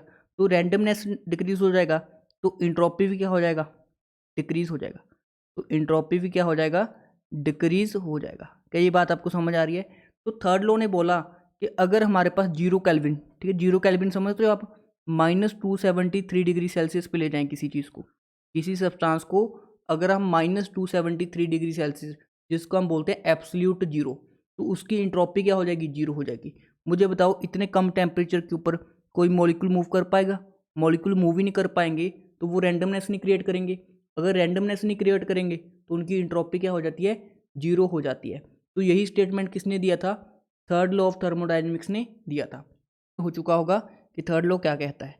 अब सबसे इंपॉर्टेंट टॉपिक जिससे आपके मास्टर कैडर के अंदर 3 बार क्वेश्चन आ चुके हैं, तो इसको मार कर लो स्टार। ठीक है ना, कार्नोट हीट इंजन। ठीक है, कार्नोट हीट इंजन क्या होता है, हमने डिस्कस कर लिया था कि जो हमारे पास हीट होती है उसको हम कंप्लीटली वर्क के अंदर कन्वर्ट नहीं कर सकते। ठीक है ना, 100% conversion of heat into work possible नहीं होता। अब क्यों नहीं पॉसिबल होता, वही हम डिस्कस करेंगे थर्ड लॉ कार्नोट साइकिल के अंदर। ये कार्नोट एक साइंटिस्ट थे जिनका नाम था, इन्होंने ये लॉ 1824 में दिया था, 1824 में दिया था। और ये क्या था, एक परफेक्ट हीट इंजन था। ठीक है, इसको हम बोलते हैं ideal heat engine, ideal heat engine, because इन्होंने जो हीट इंजन बनाया था उसमें इन्होंने 4 रिवर्सिबल साइकिल्स लिए थे। ठीक है ना, 4 रिवर्सिबल, रिवर्सिबल समझते हो, तो बहुत ही स्लो प्रोसेस माने थे इन्होंने, 4 reversible process in a cycle, in a cycle. ठीक है, मतलब साइकिल में 4 डिफरेंट प्रोसेस होते हैं। ये क्या होता है, मीनिंग समझाता हूँ। पहले इनका सिंपल सा एक्सपेरिमेंट समझो आप, और इनका फॉर्मूला देखो, because formula based he question आपके एग्जाम के अंदर आते हैं। मेरे पास कोई ऑब्जेक्ट है, ठीक, जिसको हम बोल रहे हैं सोर्स। ठीक है, सोर्स होता है जो टेम्परेचर होता है हाई टेम्परेचर के ऊपर बॉडी, तो इसको हम TH लिख लेते हैं, मतलब टेम्परेचर ऑफ हॉट ऑब्जेक्ट। एक होता है हमारे पास सिंक। ठीक है, सिंक क्या होता है, वो पार्ट जो लोअर टेम्परेचर के ऊपर होता है, तो यहाँ पे हम लिख लेते हैं TC। TC का मतलब temperature of a cold body. तो बीच में हमारे पास होता है वर्किंग सब्सटेंस, बीच में क्या होता है, वर्किंग सब्सटेंस, मतलब हीट इंजन जिसको वर्क करना है, यहाँ पे होता है हमारे पास वर्किंग सब्सटेंस। ठीक है, जो वर्क करेगा, सिंपल सी बात है। तो 3 चीज़ें होती हैं हमारे पास, एक होता है सोर्स जो क्या होता है हाई टेम्परेचर के ऊपर, एक होता है सिंक जो होता है लो टेम्परेचर के ऊपर जिसको हम TC बोल देते हैं, कोल्ड टेम्परेचर, और एक होता है हमारे पास वर्किंग सब्सटेंस जो क्या करता है, वर्क करता है। अब देखो सोर्स क्या करेगा, हाई एनर्जी का सोर्स है तो हीट देगा, हीट किसकी फॉर्म में देगा, मतलब टेम्परेचर हाई है तो इससे हीट लॉस होगा, तो ये हीट देगा, QH हीट देगा। सपोज करो कितनी हीट दे रहा है, QH हीट दे रहा है, मतलब वर्किंग सब्सटेंस है जो हमारे पास उसको QH हीट मिल रही है।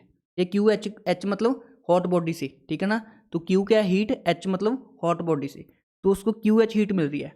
अब हमारे पास सब्सटेंस के पास जो वर्किंग सब्सटेंस है उसको हीट मिल गई, 2 पॉसिबिलिटी है, क्या वो इस हीट को कंप्लीटली वर्क के अंदर कन्वर्ट कर पाएगा, नहीं कर पाएगा। कुछ उसका जो उसको हीट मिली, कुछ जो इसको हीट मिली उसको तो वो कन्वर्ट कर देगा वर्क के अंदर, कुछ हीट को तो वर्क के अंदर कन्वर्ट कर देगा, और कुछ हीट किसको चली जाएगी, सिंक को चली जाएगी। मतलब QC हीट किसको चली जाएगी, सपोज करो सिंक को चलेगी। मतलब जो हमने आउटपुट दिया था, सॉरी जो हमने इनपुट दिया था, मतलब हमने जो हीट दी थी QH, वो 2 हिस्सों में चली गई, एक तो वर्क करने में, और कुछ हीट किसको चली गई, सिंक को चली गई। तो ये सिंपल सी चीज़ हुई हमारे पास। अब देखो एक टर्म हम डिफाइन करते हैं एफिशिएंसी। एफिशिएंसी का क्या मीनिंग होता है, आप लाइफ से सोचो। एफिशिएंसी को हम रिप्रेजेंट करते हैं ईटा से।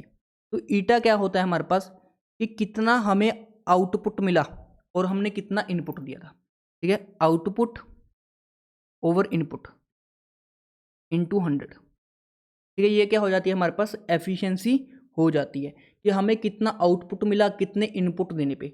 अब आउटपुट के नाम पे हमें क्या मिल रहा है, वर्क मिल रहा है, और इनपुट के नाम पे हमने हीट दी है। तो हम एफिशिएंसी को ऐसे भी डिफाइन कर सकते हैं क्या, वर्क अपॉन, ठीक है, वर्क के नीचे क्या आ जाएगा, हीट गिवन, जो हमने हीट दी है, ठीक है। आउटपुट के नाम पे तो हमने वर्किंग सब्सटेंस से, जो हीट इंजन है, उससे क्या लेना था, वर्क लेना था, और हमने दिया क्या है उसको, हीट दी है। तो ऊपर आ जाएगा वर्क, नीचे आ जाएगा हीट गिवन। अब वर्क कितना होगा उसका वैल्यू देखो, जो हमने QH हीट दी थी, जो हमने QH हीट दी थी वो दो काम में आ गई, एक तो वर्क करवाने में आ गई, और दूसरी कुछ हीट किसको लॉस होगी हमारे पास, कोल्ड बॉडी को, तो QC। तो यहाँ से वर्क की क्या वैल्यू आ जाएगी, QH माइनस QC। क्या ये बात आपको क्लियर हुई कि वर्क का वैल्यू कितना गया, QH माइनस QC। अब हमने हीट कितनी दी है, QH दी है, तो वर्क आया हमारे पास QH माइनस QC, और हीट हमने कितनी दी है, QH दी है। तो ईटा का फॉर्मूला क्या आ गया हमारे पास, QH minus QC over QH।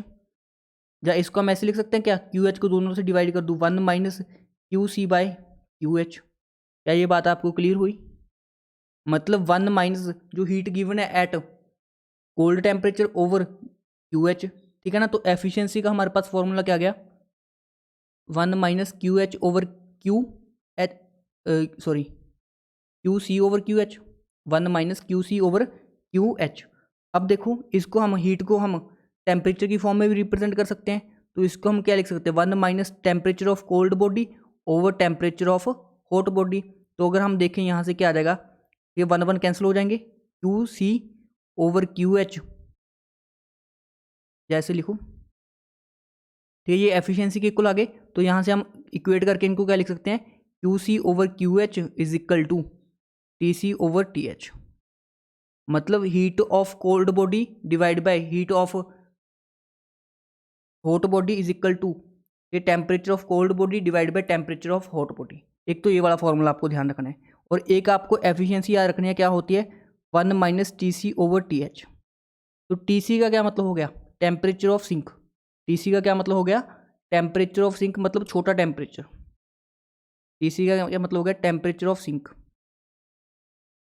मतलब जो छोटा टेम्परेचर होगा, लोअर टेम्परेचर, ठीक है ना। और TH का क्या मीनिंग हो गया हमारे पास, टेम्परेचर ऑफ सोर्स, मतलब हाई टेम्परेचर। तो जब भी आपको, ठीक है, 2 बार क्वेश्चन पूछा जा चुका है, 3 बार सॉरी, तो ऊपर हमने कौन सा टेम्परेचर लेना होता है, जो कम टेम्परेचर हो, नीचे कौन सा लेना होता है, जो हाई टेम्परेचर हो। ये होती है इसकी डेरिवेशन, ठीक है। आज तक आपने याद भी किया होगा, आज आपको पता भी चल गया होगा कि ये फॉर्मूला आता कहाँ से है। तो क्या आपको क्लियर हुआ। अब हम बोलते हैं कि एफिशिएंसी कभी 100% नहीं हो सकती। इसका क्या रीज़न है, ईटा इज इक्वल टू 1 कभी पॉसिबल नॉट नहीं हो सकता। तो ये चीज़ पॉसिबल नहीं है, ऐसा क्यों है। अब देखो हमारे पास ईटा 1 के इक्वल क्यों नहीं हो सकता। देखो हमारे पास ईटा का फॉर्मूला क्या है एफिशिएंसी का, 1 माइनस TC ओवर TH। तो अगर ईटा को हमने 1 करना है तो या तो TC की वैल्यू 0 कर दो, मतलब टेम्परेचर ऑफ सिंक को कितना कर दें हम, टेम्परेचर ऑफ सिंक को हम क्या कर दें, 0 कर दें, 0 कैलविन, मतलब एब्सोल्यूट 0 कर दें। तो क्या इतना कम टेम्परेचर करना, -273, ठीक है ना, -273 करना पॉसिबल है, नहीं पॉसिबल, क्योंकि आज तक अचीव ही नहीं किया जा सका। और उसके अलावा जहाँ हम TH को क्या कर दें, इन्फाइनाइट कर दें, मतलब जो सोर्स का टेम्परेचर है उसको इन्फाइनाइट कर दें, वो भी हमारे पास क्या है, पॉसिबल नहीं है। इसलिए जो एफिशिएंसी है वो कभी 1 नहीं हो सकती। जो एफिशिएंसी होती है हमारे पास वो क्या होती है, ऑलवेज लेस देन क्या होती है, 1 होती है। तो efficiency is always less than 1, efficiency is always less than 1, ठीक है। जो एफिशिएंसी होती है वो हमेशा क्या होती है, लेस देन 1 होती है। अब एफिशिएंसी डिपेंड किसके ऊपर कर रही है, या तो टेम्परेचर के रेशियोज के ऊपर या हीट के रेशियोज के ऊपर, मतलब जो वर्किंग सब्सटेंस है हमने कैसा हीट इंजन लिया उसके ऊपर डिपेंड ही नहीं कर रही, अकॉर्डिंग टू कार्नोट। तो efficiency does not depend upon working substance. तो जो हमारे कार्नोट साइकिल था उसके अकॉर्डिंग एफिशिएंसी जो हम हीट इंजन ले रहे हैं उसके ऊपर डिपेंड ही नहीं कर रही, सिर्फ हमारे टेम्परेचर के ऊपर या हीट की रेशियो के ऊपर डिपेंड कर। हेलो एवरीवन, तो अब हम कंटिन्यू करेंगे अपने टॉपिक थर्मोडायनेमिक्स को, और ये हमारा लास्ट वीडियो होने वाला है रिलेटेड टू थर्मोडायनेमिक्स। हमने इस चैप्टर में काफ़ी सारी टर्म्स को डिस्कस किया, तो आज हम लास्ट इंपॉर्टेंट जो कॉन्सेप्ट डिस्कस करने जा रहे हैं वो है गिब्स फ्री एनर्जी का कॉन्सेप्ट। अब ये गिब्स फ्री एनर्जी का कॉन्सेप्ट क्यों आया? बेसिकली हमने सेकंड लॉ में स्पॉन्टेनिटी ऑफ रिएक्शन की बात की थी कि कौन सी रिएक्शन स्पॉन्टेनियस होगी कौन सी नहीं होगी। तो हमें जो इंट्रोपी वाला फंक्शन था उसने बता दिया था, अगर जो डेल्टा एस टोटल यूनिवर्स का ग्रेटर देन जीरो हुआ, मतलब अगर सिस्टम की इंट्रोपी इंक्रीज हो रही है, डेल्टा एस ऑफ यूनिवर्स अगर हमारे पास ग्रेटर देन जीरो हुआ, मतलब यूनिवर्स की अगर इंट्रोपी इंक्रीज हो रही है तो वो प्रोसेस क्या होगा? स्पॉन्टेनियस होगा। तो डेल्टा एस टोटल किसके इक्वल था? Delta S system plus delta S surrounding. मतलब जो इंट्रोपी यूनिवर्स की अगर वो कंटिन्यूसली इंक्रीज होती रहेगी तो हमारे पास प्रोसेस क्या हो जाएगा? स्पॉन्टेनियस हो जाएगा। तो हमारा जो क्राइटेरिया ऑफ स्पॉन्टेनिटी था वो हम एक्सप्लेन कर पा रहे थे on the basis of entropy. तो हमें गिब्स फ्री एनर्जी की क्यों जरूरत पड़ी, वही हम पहले डिस्कस करते हैं। देखो, जब हमने इंट्रोपी कैलकुलेट करनी थी तो हमें जो प्रोसेस स्पॉन्टेनियस है उसके लिए सिस्टम की भी इंट्रोपी कैलकुलेट करनी पड़ती थी एंड सराउंडिंग की भी। ठीक है, सराउंडिंग की ऑल्दो हमने सीखी नहीं है, बट सराउंडिंग की इंट्रोपी कैलकुलेट करना थोड़ा सा टफ काम है। ठीक है, सिस्टम की तो हम कैलकुलेट कर लेते हैं, सिस्टम के लिए तो हमने काफ़ी सारे फॉर्मूलाज को डिस्कस किया, बट सराउंडिंग की इंट्रोपी कैलकुलेट करना रिलेटिवली टफ काम है। तो हमने कोई ऐसा फंक्शन सोचा जिसकी हेल्प से हम सिर्फ सिस्टम से ही हम क्या बता पाएँ? क्राइटेरिया ऑफ स्पॉन्टेनिटी बता पाएँ। मतलब जो हमारा ये वाला इंट्रोपी वाला कॉन्सेप्ट था कि जो entropy of universe continuously increasing that is for spontaneous reaction delta universe greater than zero, ये बिल्कुल सही रिलेशन है। बट इसमें जो डेल्टा सराउंडिंग कैलकुलेट करना वो थोड़ा बहुत क्या था? टफ काम था। इसलिए हमने न्यू फंक्शन इंट्रोड्यूस किया जिसको हमने बोला गिव्स फ्री एनर्जी। तो यहाँ पे आप लाइन पढ़ो, if entropy is taken as the sole criteria for the spontaneity of the process. मतलब अगर हमने सिर्फ इंट्रोपी को ही क्राइटेरिया मान लिया for spontaneity of reaction, every time we have to calculate entropy of surrounding along with the entropy of system। मतलब हमें entropy of surrounding भी calculate करना पड़ेगा along with the entropy of system to know whether the process is spontaneous or non spontaneous। तो ये काम थोड़ा सा टफ था, इसलिए हमने नया फंक्शन इंट्रोड्यूस किया जिसको हमने बोला क्या? Gives free energy. अब मुझे बताओ कोई प्रोसेस स्पॉन्टेनियस कब होगा? ठीक है, सपोज ए से कोई बी जा रहा है, ठीक है, ए से बी प्रोसेस स्पॉन्टेनियस है, तो स्पॉन्टेनियस कब होगा कोई प्रोसेस? स्पॉन्टेनियस कब होगा? जब उसकी स्टेबिलिटी बढ़ेगी, मतलब वो अनस्टेबल से स्टेबल जाना चाहेगा, तभी प्रोसेस अपने आप हो जाएगा। जो प्रोसेस अनस्टेबिलिटी से स्टेबिलिटी जाता है वो प्रोसेस अपने आप होता है। तो जब हमारे पास बी स्टेबल बनेगा तो उसकी एनर्जी कम होगी या हाई होगी? आपको पता है stability is inversely proportional to energy, जितनी ज़्यादा एनर्जी उतनी कम स्टेबिलिटी। तो अगर कोई सिस्टम ए से बी जा रहा है तो वो क्या करेगा? अपनी स्टेबिलिटी को इंक्रीज करेगा, तो एनर्जी को क्या करेगा? डिक्रीज करेगा। मतलब एनर्जी डिक्रीज करने का क्या मतलब है? रिएक्शन क्या होगी? एक्सोथर्मिक। तो वो रिएक्शन जिनमें एनर्जी रिलीज होती है मतलब एक्सोथर्मिक होती है, डेल्टा एच का साइन क्या हो जाएगा? Less than zero, delta H negative होगा। वो रिएक्शन जनरली क्या होती है? स्पॉन्टेनियस होती हैं। और अगर इस केस में इंट्रोपी भी इंक्रीज हो जाए, इंट्रोपी भी इंक्रीज हो जाए तो भी हमारा रिएक्शन क्या हो जाएगी? स्पॉन्टेनियस हो जाएगी। मतलब अगर हम गिब्स फ्री एनर्जी में क्या करते हैं, बेसिकली जो हमारा delta H and delta S दोनों फैक्टर्स को क्या कर देते हैं? कंबाइन कर देते हैं, और इन दोनों कंबाइंड फैक्टर के बेसिस के ऊपर हम क्राइटेरिया ऑफ स्पॉन्टेनिटी को डिफाइन करते हैं। हमें पता है लॉजिक बाय लॉजिक कि अगर रिएक्शन एक्सोथर्मिक है तो वो भी स्पॉन्टेनियस होगी, अगर इंट्रोपी बढ़ रही है तब भी क्या होगी? स्पॉन्टेनियस होगी। अब हम दोनों का कंबाइंड फैक्टर देखा और उसके लिए हमने नया फंक्शन इंट्रोड्यूस कर दिया जिसको हमने बोला गिब्स फ्री एनर्जी। तो गिब्स फ्री एनर्जी का मैथमेटिकल फंक्शन होता है, ठीक है, आप लोगों ने मैक्सिमम ने पढ़ा होगा उसको। ठीक है, जी का क्या फंक्शन होता है? G is equal to H minus T S. Because जो गिब्स फ्री एनर्जी होती है वो स्टेट फंक्शन होती है, तो इसमें हम चेंज मेजर करते हैं, delta G is equal to delta H minus T delta S. ठीक है, बहुत ही फेमस इक्वेशन है, सभी स्टूडेंट्स ने ये वाली पढ़ी होनी। तो देखो हमारे पास लिख लो Gibbs free energy, delta G is a state function, और क्योंकि ये एनर्जी टर्म है, सारी की सारी एनर्जी टर्म्स क्या होती हैं? एक्सटेंसिव प्रॉपर्टीज होती हैं। Delta G is extensive property. Delta G कैसी प्रॉपर्टी है? हमारे पास एक्सटेंसिव प्रॉपर्टी है। तो अभी हमें फॉर्मूला पता चल गया डेल्टा जी का, delta G is equal to delta H minus T delta S.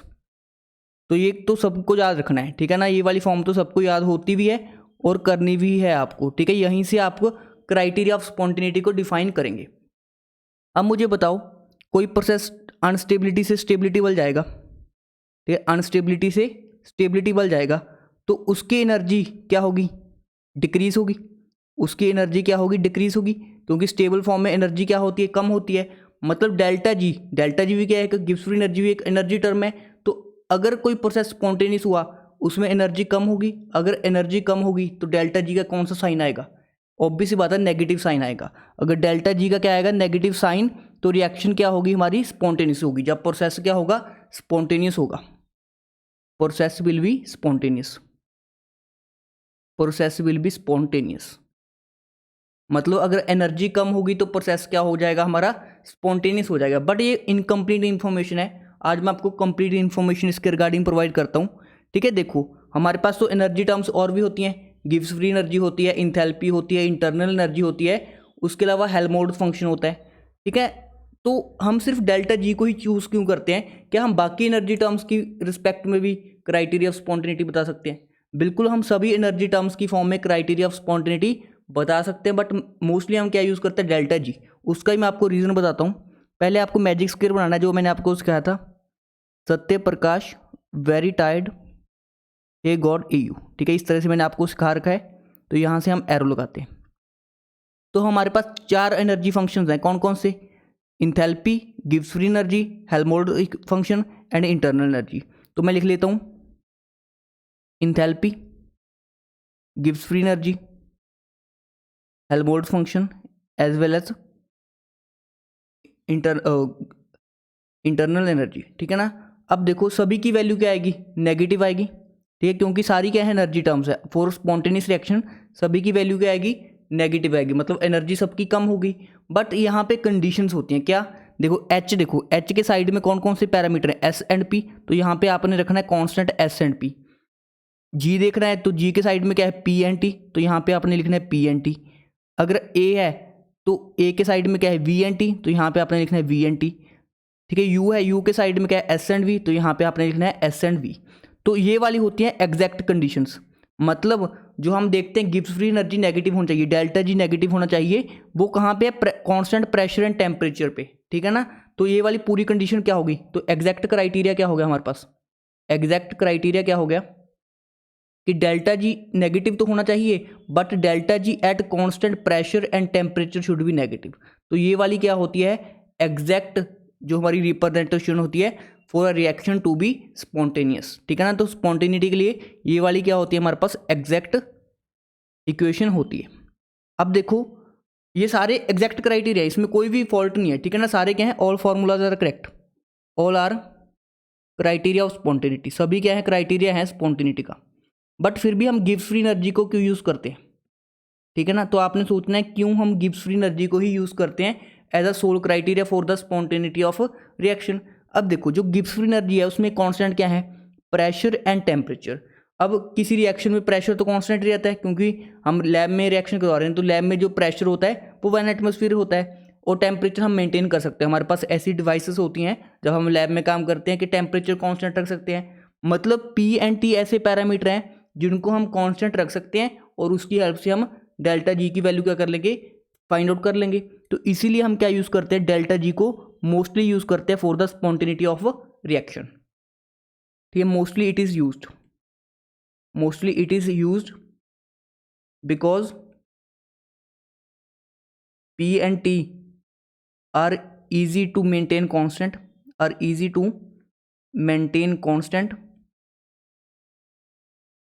in laboratory, ठीक है ना। आई थिंक आपको सभी को क्लियर हो चुका होगा। तो आप में से कोई भी पूछ सकता है, इनमें से कोई भी क्राइटेरिया पूछा जा सकता है स्पॉन्टेनिटी का, तो आपको सारे आने चाहिए। सिंपली आपने बॉक्स बनाना है, उसके बेसिस के ऊपर आप आंसर कर सकते हो। तो आज के बाद आपसे जब भी पूछा जाए क्राइटेरिया स्पॉन्टेनिटी क्या है, delta G less than zero या delta G at constant P and T less than zero, तो ये क्या होती है हमारे पास, एग्जैक्ट रिप्रेजेंटेशन होती है। आई थिंक आपको क्राइटेरिया ऑफ स्पॉन्टेनिटी का क्लियर हो चुका होगा कि डेल्टा जी के बेसिस के ऊपर हम कैसे क्राइटेरिया ऑफ स्पॉन्टेनिटी को बताते हैं और डेल्टा जी नेगेटिव होने का क्या मीनिंग होता है। अब देखो हमने डिफाइन किया delta G is equal to delta H minus T delta S, और हमने बोल दिया अगर डेल्टा जी नेगेटिव है at constant pressure and temperature less than zero है, मतलब नेगेटिव है, तो रिएक्शन क्या हो गई? स्पॉन्टेनियस। रिएक्शन क्या होगी? स्पॉन्टेनियस। अगर डेल्टा जी की वैल्यू क्या आ रही है? जीरो आ रही है। डेल्टा जी की वैल्यू क्या आ रही है? जीरो आ रही है, तो रिएक्शन क्या होगी? Reaction is at equilibrium. Reaction is at equilibrium, मतलब अगर डेल्टा जी जीरो है तो उसका मीनिंग क्या है? इक्विलिब्रियम आया हुआ है रिएक्शन के अंदर। अगर डेल्टा जी की वैल्यू पॉजिटिव है, ठीक है, ये कॉन्स्टेंट पी एन टी लगा लेना आप साथ में, डेल्टा जी की वैल्यू अगर पॉजिटिव है तो उसका मीनिंग क्या हो जाएगा हमारे पास? Reaction is non spontaneous. Reaction is non spontaneous, ठीक है, reaction is non spontaneous. I think ये वाला चीज़ आपको क्लियर हो चुकी होगी। अगर डेल्टा जी की वैल्यू नेगेटिव, रिएक्शन स्पॉन्टेनियस। अगर डेल्टा जी की वैल्यू जीरो तो रिएक्शन क्या होगी? इक्विलिब्रियम पे होगी। अगर डेल्टा जी ग्रेटर देन जीरो मतलब पॉजिटिव आ रहा है तो रिएक्शन क्या होगी? नॉन स्पॉन्टेनियस होगी, मतलब अपने आप नहीं होगी। अब इसके बेसिस के ऊपर हमने एक टेबल बनाना होता है, तो टेबल को आपने रटना नहीं है, सीखना है, ठीक है ना। तो टेबल को आपने सीखना है। अब देखो हमको एक टेबल बनाना है, ठीक है, टेबल बहुत ही ईजी होता है, ठीक है ना, आपको कुछ भी रटना नहीं पड़ेगा इसमें, ठीक है, सब क्या होगा हमारा लॉजिकल चलेगा, ठीक है। अब देखो रिएक्शन दो तरह की होती है, एक होती है एक्सोथर्मिक और एक होती है एंडोथर्मिक। तो मैं यहाँ पे ले लेता हूँ एक्सोथर्मिक रिएक्शन, ठीक है, फिर से मैं एक्सोथर्मिक रिएक्शन ले रहा हूँ, ठीक है। सभी को पता होगा एक्सोथर्मिक रिएक्शन वो रिएक्शन जिनमें हीट क्या होती है? रिलीज होती है। जहाँ हमारे पास क्या हो सकती है? Endothermic reactions. यहाँ पे मैं लिख देता हूँ एंडोथर्मिक। तो अब मुझे बताओ अगर एक्सोथर्मिक रिएक्शन है मतलब हीट रिलीज हो रही है तो डेल्टा एच का साइन कैसा आएगा? नेगेटिव आएगा। यहाँ पे भी डेल्टा एच का साइन क्या आएगा? नेगेटिव आएगा। एंडोथर्मिक के लिए साइन कैसा आएगा? पॉजिटिव। और एंडोथर्मिक के लिए साइन कैसा आएगा? पॉजिटिव। हम यहाँ पे ले लेते हैं डेल्टा एस। तो डेल्टा एस हम किसी रिएक्शन को देख के बता सकते हैं उसमें इंट्रोपी बढ़ रही है या कम हो रही है। अगर किसी रिएक्शन में सॉलिड से गैस बन रहा है तो इंट्रोपी इंक्रीज होगी, मतलब डेल्टा एस का साइन हम रिएक्शन को देख के बता सकते हैं। सपोज करो पॉजिटिव आएगा, नेगेटिव, पॉजिटिव, नेगेटिव, ठीक है। ये कुछ केस बनाया मैंने कि हमारे पास कोई रिएक्शन है उसमें ये वाले केस बन सकते हैं चार, ठीक है। अब अगर हम देखें डेल्टा एच की वैल्यू क्या आ जाएगी? सॉरी डेल्टा जी की value delta H minus T delta S, और यहाँ पे हम लिखेंगे एक्सपर्ट्स कमेंट, ठीक है, एक्सपर्ट्स कमेंट। एक्सपर्ट कमेंट्स मतलब आप लोग के कमेंट, आप लोगों ने बताना है कि रिएक्शन स्पॉन्टेनियस होगी या नहीं होगी, ठीक है ना। तो ऐसे लिख देते हैं स्टूडेंट्स कमेंट। आप लोग को बताना है कि रिएक्शन स्पॉन्टेनियस होगी या नहीं होगी। तो हमने करना क्या है? हमने करना है डेल्टा जी को नेगेटिव। तो मुझे बताओ अगर हमारे पास पहला केस है एक्सोथर्मिक, डेल्टा एच क्या है हमारे पास? नेगेटिव, ठीक है ना। हमारी इक्वेशन क्या है? Delta G is equal to delta H minus T delta S, ठीक है। डेल्टा जी नेगेटिव दिया है हमें, ठीक है ना। डेल्टा जी क्या दिया है? नेगेटिव दिया है, ये वाली वैल्यू नेगेटिव है, और डेल्टा एस क्या है? पॉजिटिव है। तो मुझे बताओ ये वाली टर्म नेगेटिव, एक यहाँ पे नेगेटिव, आप ध्यान से देखो, तो डेल्टा एस पॉजिटिव है, तो ये वाली टर्म भी ओवरऑल क्या हो जाएगी? नेगेटिव। डेल्टा एच भी नेगेटिव और ये वाली टर्म भी ओवरऑल नेगेटिव, तो डेल्टा एच क्या आएगा? डेल्टा जी क्या आएगा? Always negative. डेल्टा जी हमेशा ही नेगेटिव होगा अगर हमारे पास, ठीक है, डेल्टा एच नेगेटिव है एंड डेल्टा एस पॉजिटिव है, तो डेल्टा जी हमेशा ही नेगेटिव होगा, मतलब ये वाली रिएक्शन, ठीक है, ये वाला केस क्या होगा? स्पॉन्टेनियस होगा एट ऑल टेम्परेचर। तो हम लिखेंगे process is spontaneous, process is spontaneous at all temperature, ठीक है, सभी टेम्परेचर के ऊपर हमारा जो प्रोसेस है वो क्या होगा? स्पॉन्टेनियस होगा। अब सेकंड केस देखो हमारे पास,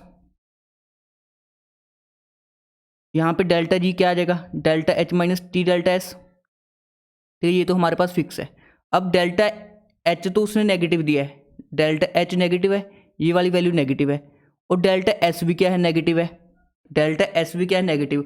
तो एक डेल्टा एस नेगेटिव हो जाएगा और एक ये वाला नेगेटिव, तो ये वाली टर्म ओवरऑल क्या हो जाएगी? पॉजिटिव हो जाएगी टी डेल्टा एस वाली, और डेल्टा एच वाली टर्म नेगेटिव हो जाएगी। तो अब मुझे बताओ हमने क्या करना पड़ेगा, ठीक है ना। डेल्टा जी को नेगेटिव करना है तो क्या करना पड़ेगा? तो हम डेल्टा एच वाली टर्म को बड़ी कर देंगे काफ़ी। अगर डेल्टा एच वाली टर्म बड़ी हो जाएगी तो डेल्टा जी भी क्या हो जाएगा? नेगेटिव हो जाएगा। तो उसके लिए टेम्परेचर को हम हाई करेंगे या लो करेंगे?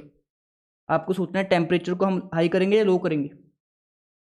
देखो ये वाली टर्म हमारे पास टी डेल्टा एस वाली पॉजिटिव आ रही है, डेल्टा एच वाली नेगेटिव आ रही है, तो हमने डेल्टा एच वाली टर्म को नेगेटिव कर देना है सो डैट हमारा डेल्टा जी भी क्या हो सके, नेगेटिव हो सके। तो डेल्टा जी नेगेटिव होगा कब, at low temperature, at low temperature. मतलब हमें क्या लिख सकते हैं यहाँ पे, process is spontaneous, process is spontaneous at low temperature, ठीक है ना।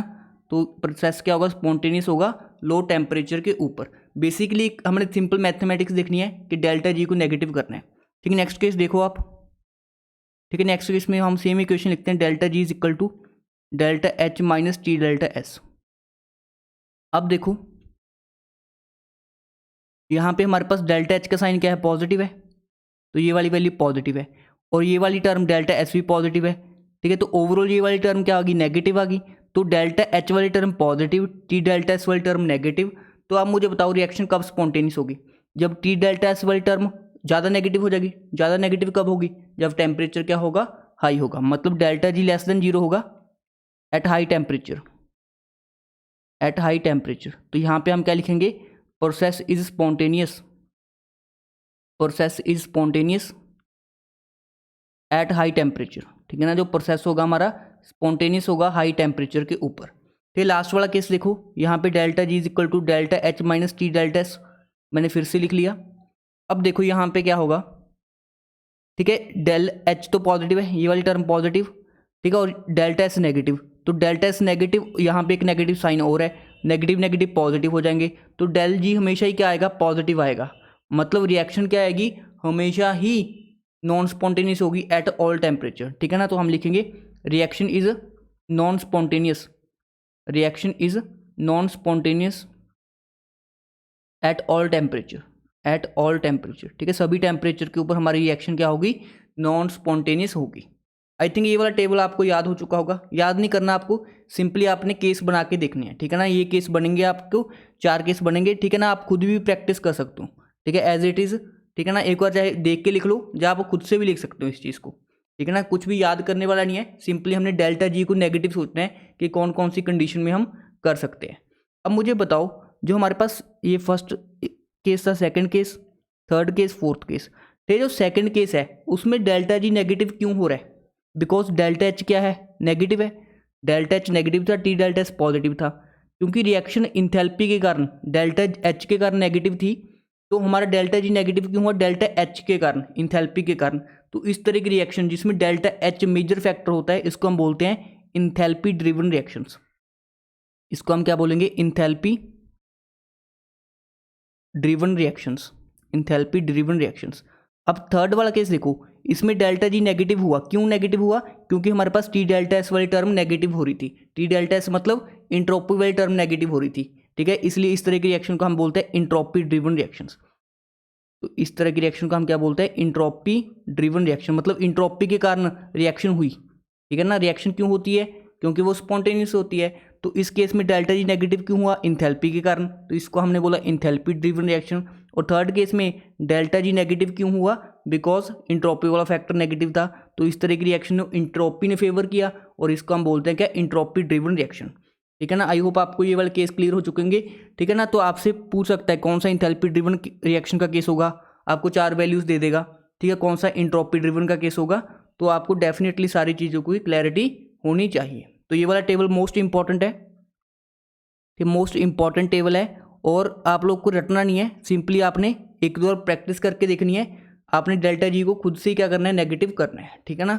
आई होप आपको ये वाला टेबल क्लियर हो चुका होगा। तो यहाँ से आपको क्लियर हो गया कोई रिएक्शन कब स्पॉन्टेनियस होगी, कब नहीं होगी, ठीक है ना। तो हमने कंबाइंड फैक्टर पढ़ा किसका, गिब्स फ्री एनर्जी का। तो हमने पढ़ा delta G is equal to delta H minus T delta S. तो इसके जो भी 4 केसेस पॉसिबल थे, हमने सभी को क्या किया, डिस्कस किया। अब देखो इसके बेस से आपसे को क्वेश्चन कैसे आएगा, ठीक है। आपको किसी क्वेश्चन के अंदर डेल्टा एच का डाटा दे देगा, वो डेल्टा एस का डाटा दे देगा, टेम्परेचर दे देगा, और आपसे पूछेगा रिएक्शन स्पॉन्टेनियस है, नॉन स्पॉन्टेनियस है, इक्विलिब्रियम पे, नन ऑफ दीज। तो आपने क्या चेक करना है, डेल्टा एच का वैल्यू पुट करना है, टी का, डेल्टा एस का। अगर आपका value delta G less than zero आ गया, मतलब डेल्टा जी का वैल्यू नेगेटिव आ गया, तो उसको तो आपने बोलना है रिएक्शन स्पॉन्टेनियस होगी। अगर बाई चांस आपका डेल्टा जी का वैल्यू जीरो आ गया, तो आपने बोलना है रिएक्शन इक्विलिब्रियम पे है।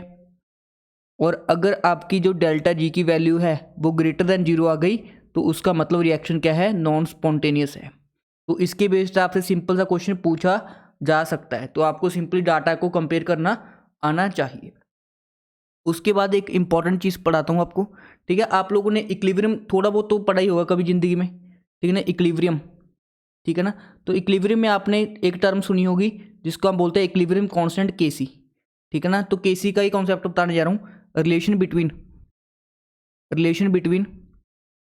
गिव्स फ्री एनर्जी एंड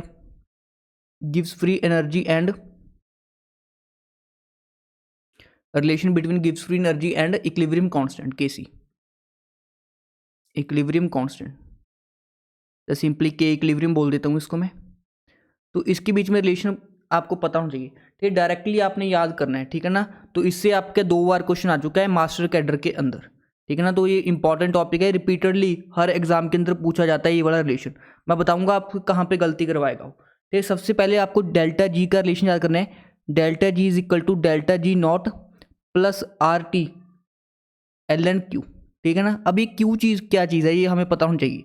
देखो जैसे हम रिएक्शन, ठीक, के सी डिफाइन करते हैं इक्विलिब्रियम कांस्टेंट, वैसे ही हम हर एक रिएक्शन के लिए क्यू सी डिफाइन करते हैं जिसको हम बोलते हैं रिएक्शन कोशेंट, ठीक है, जिसको क्या बोलते हैं हम, रिएक्शन कोशेंट, ठीक है ना। अगर हमारी जो रिएक्शन है वो इक्विलिब्रियम पे है तो हम के सी डिफाइन करते हैं। अगर हमारी रिएक्शन इक्विलिब्रियम पे नहीं है तो उसको हम क्या बोलते हैं, क्यू सी से रिप्रेजेंट करते हैं। तो सिंपल सी बात है, के सी हम यूज़ करते हैं जब रिएक्शन इक्विलिब्रियम पे होगी, और क्यू सी आप यूज़ करते हैं जब रिएक्शन हमारी इक्विलिब्रियम पे नहीं होगी।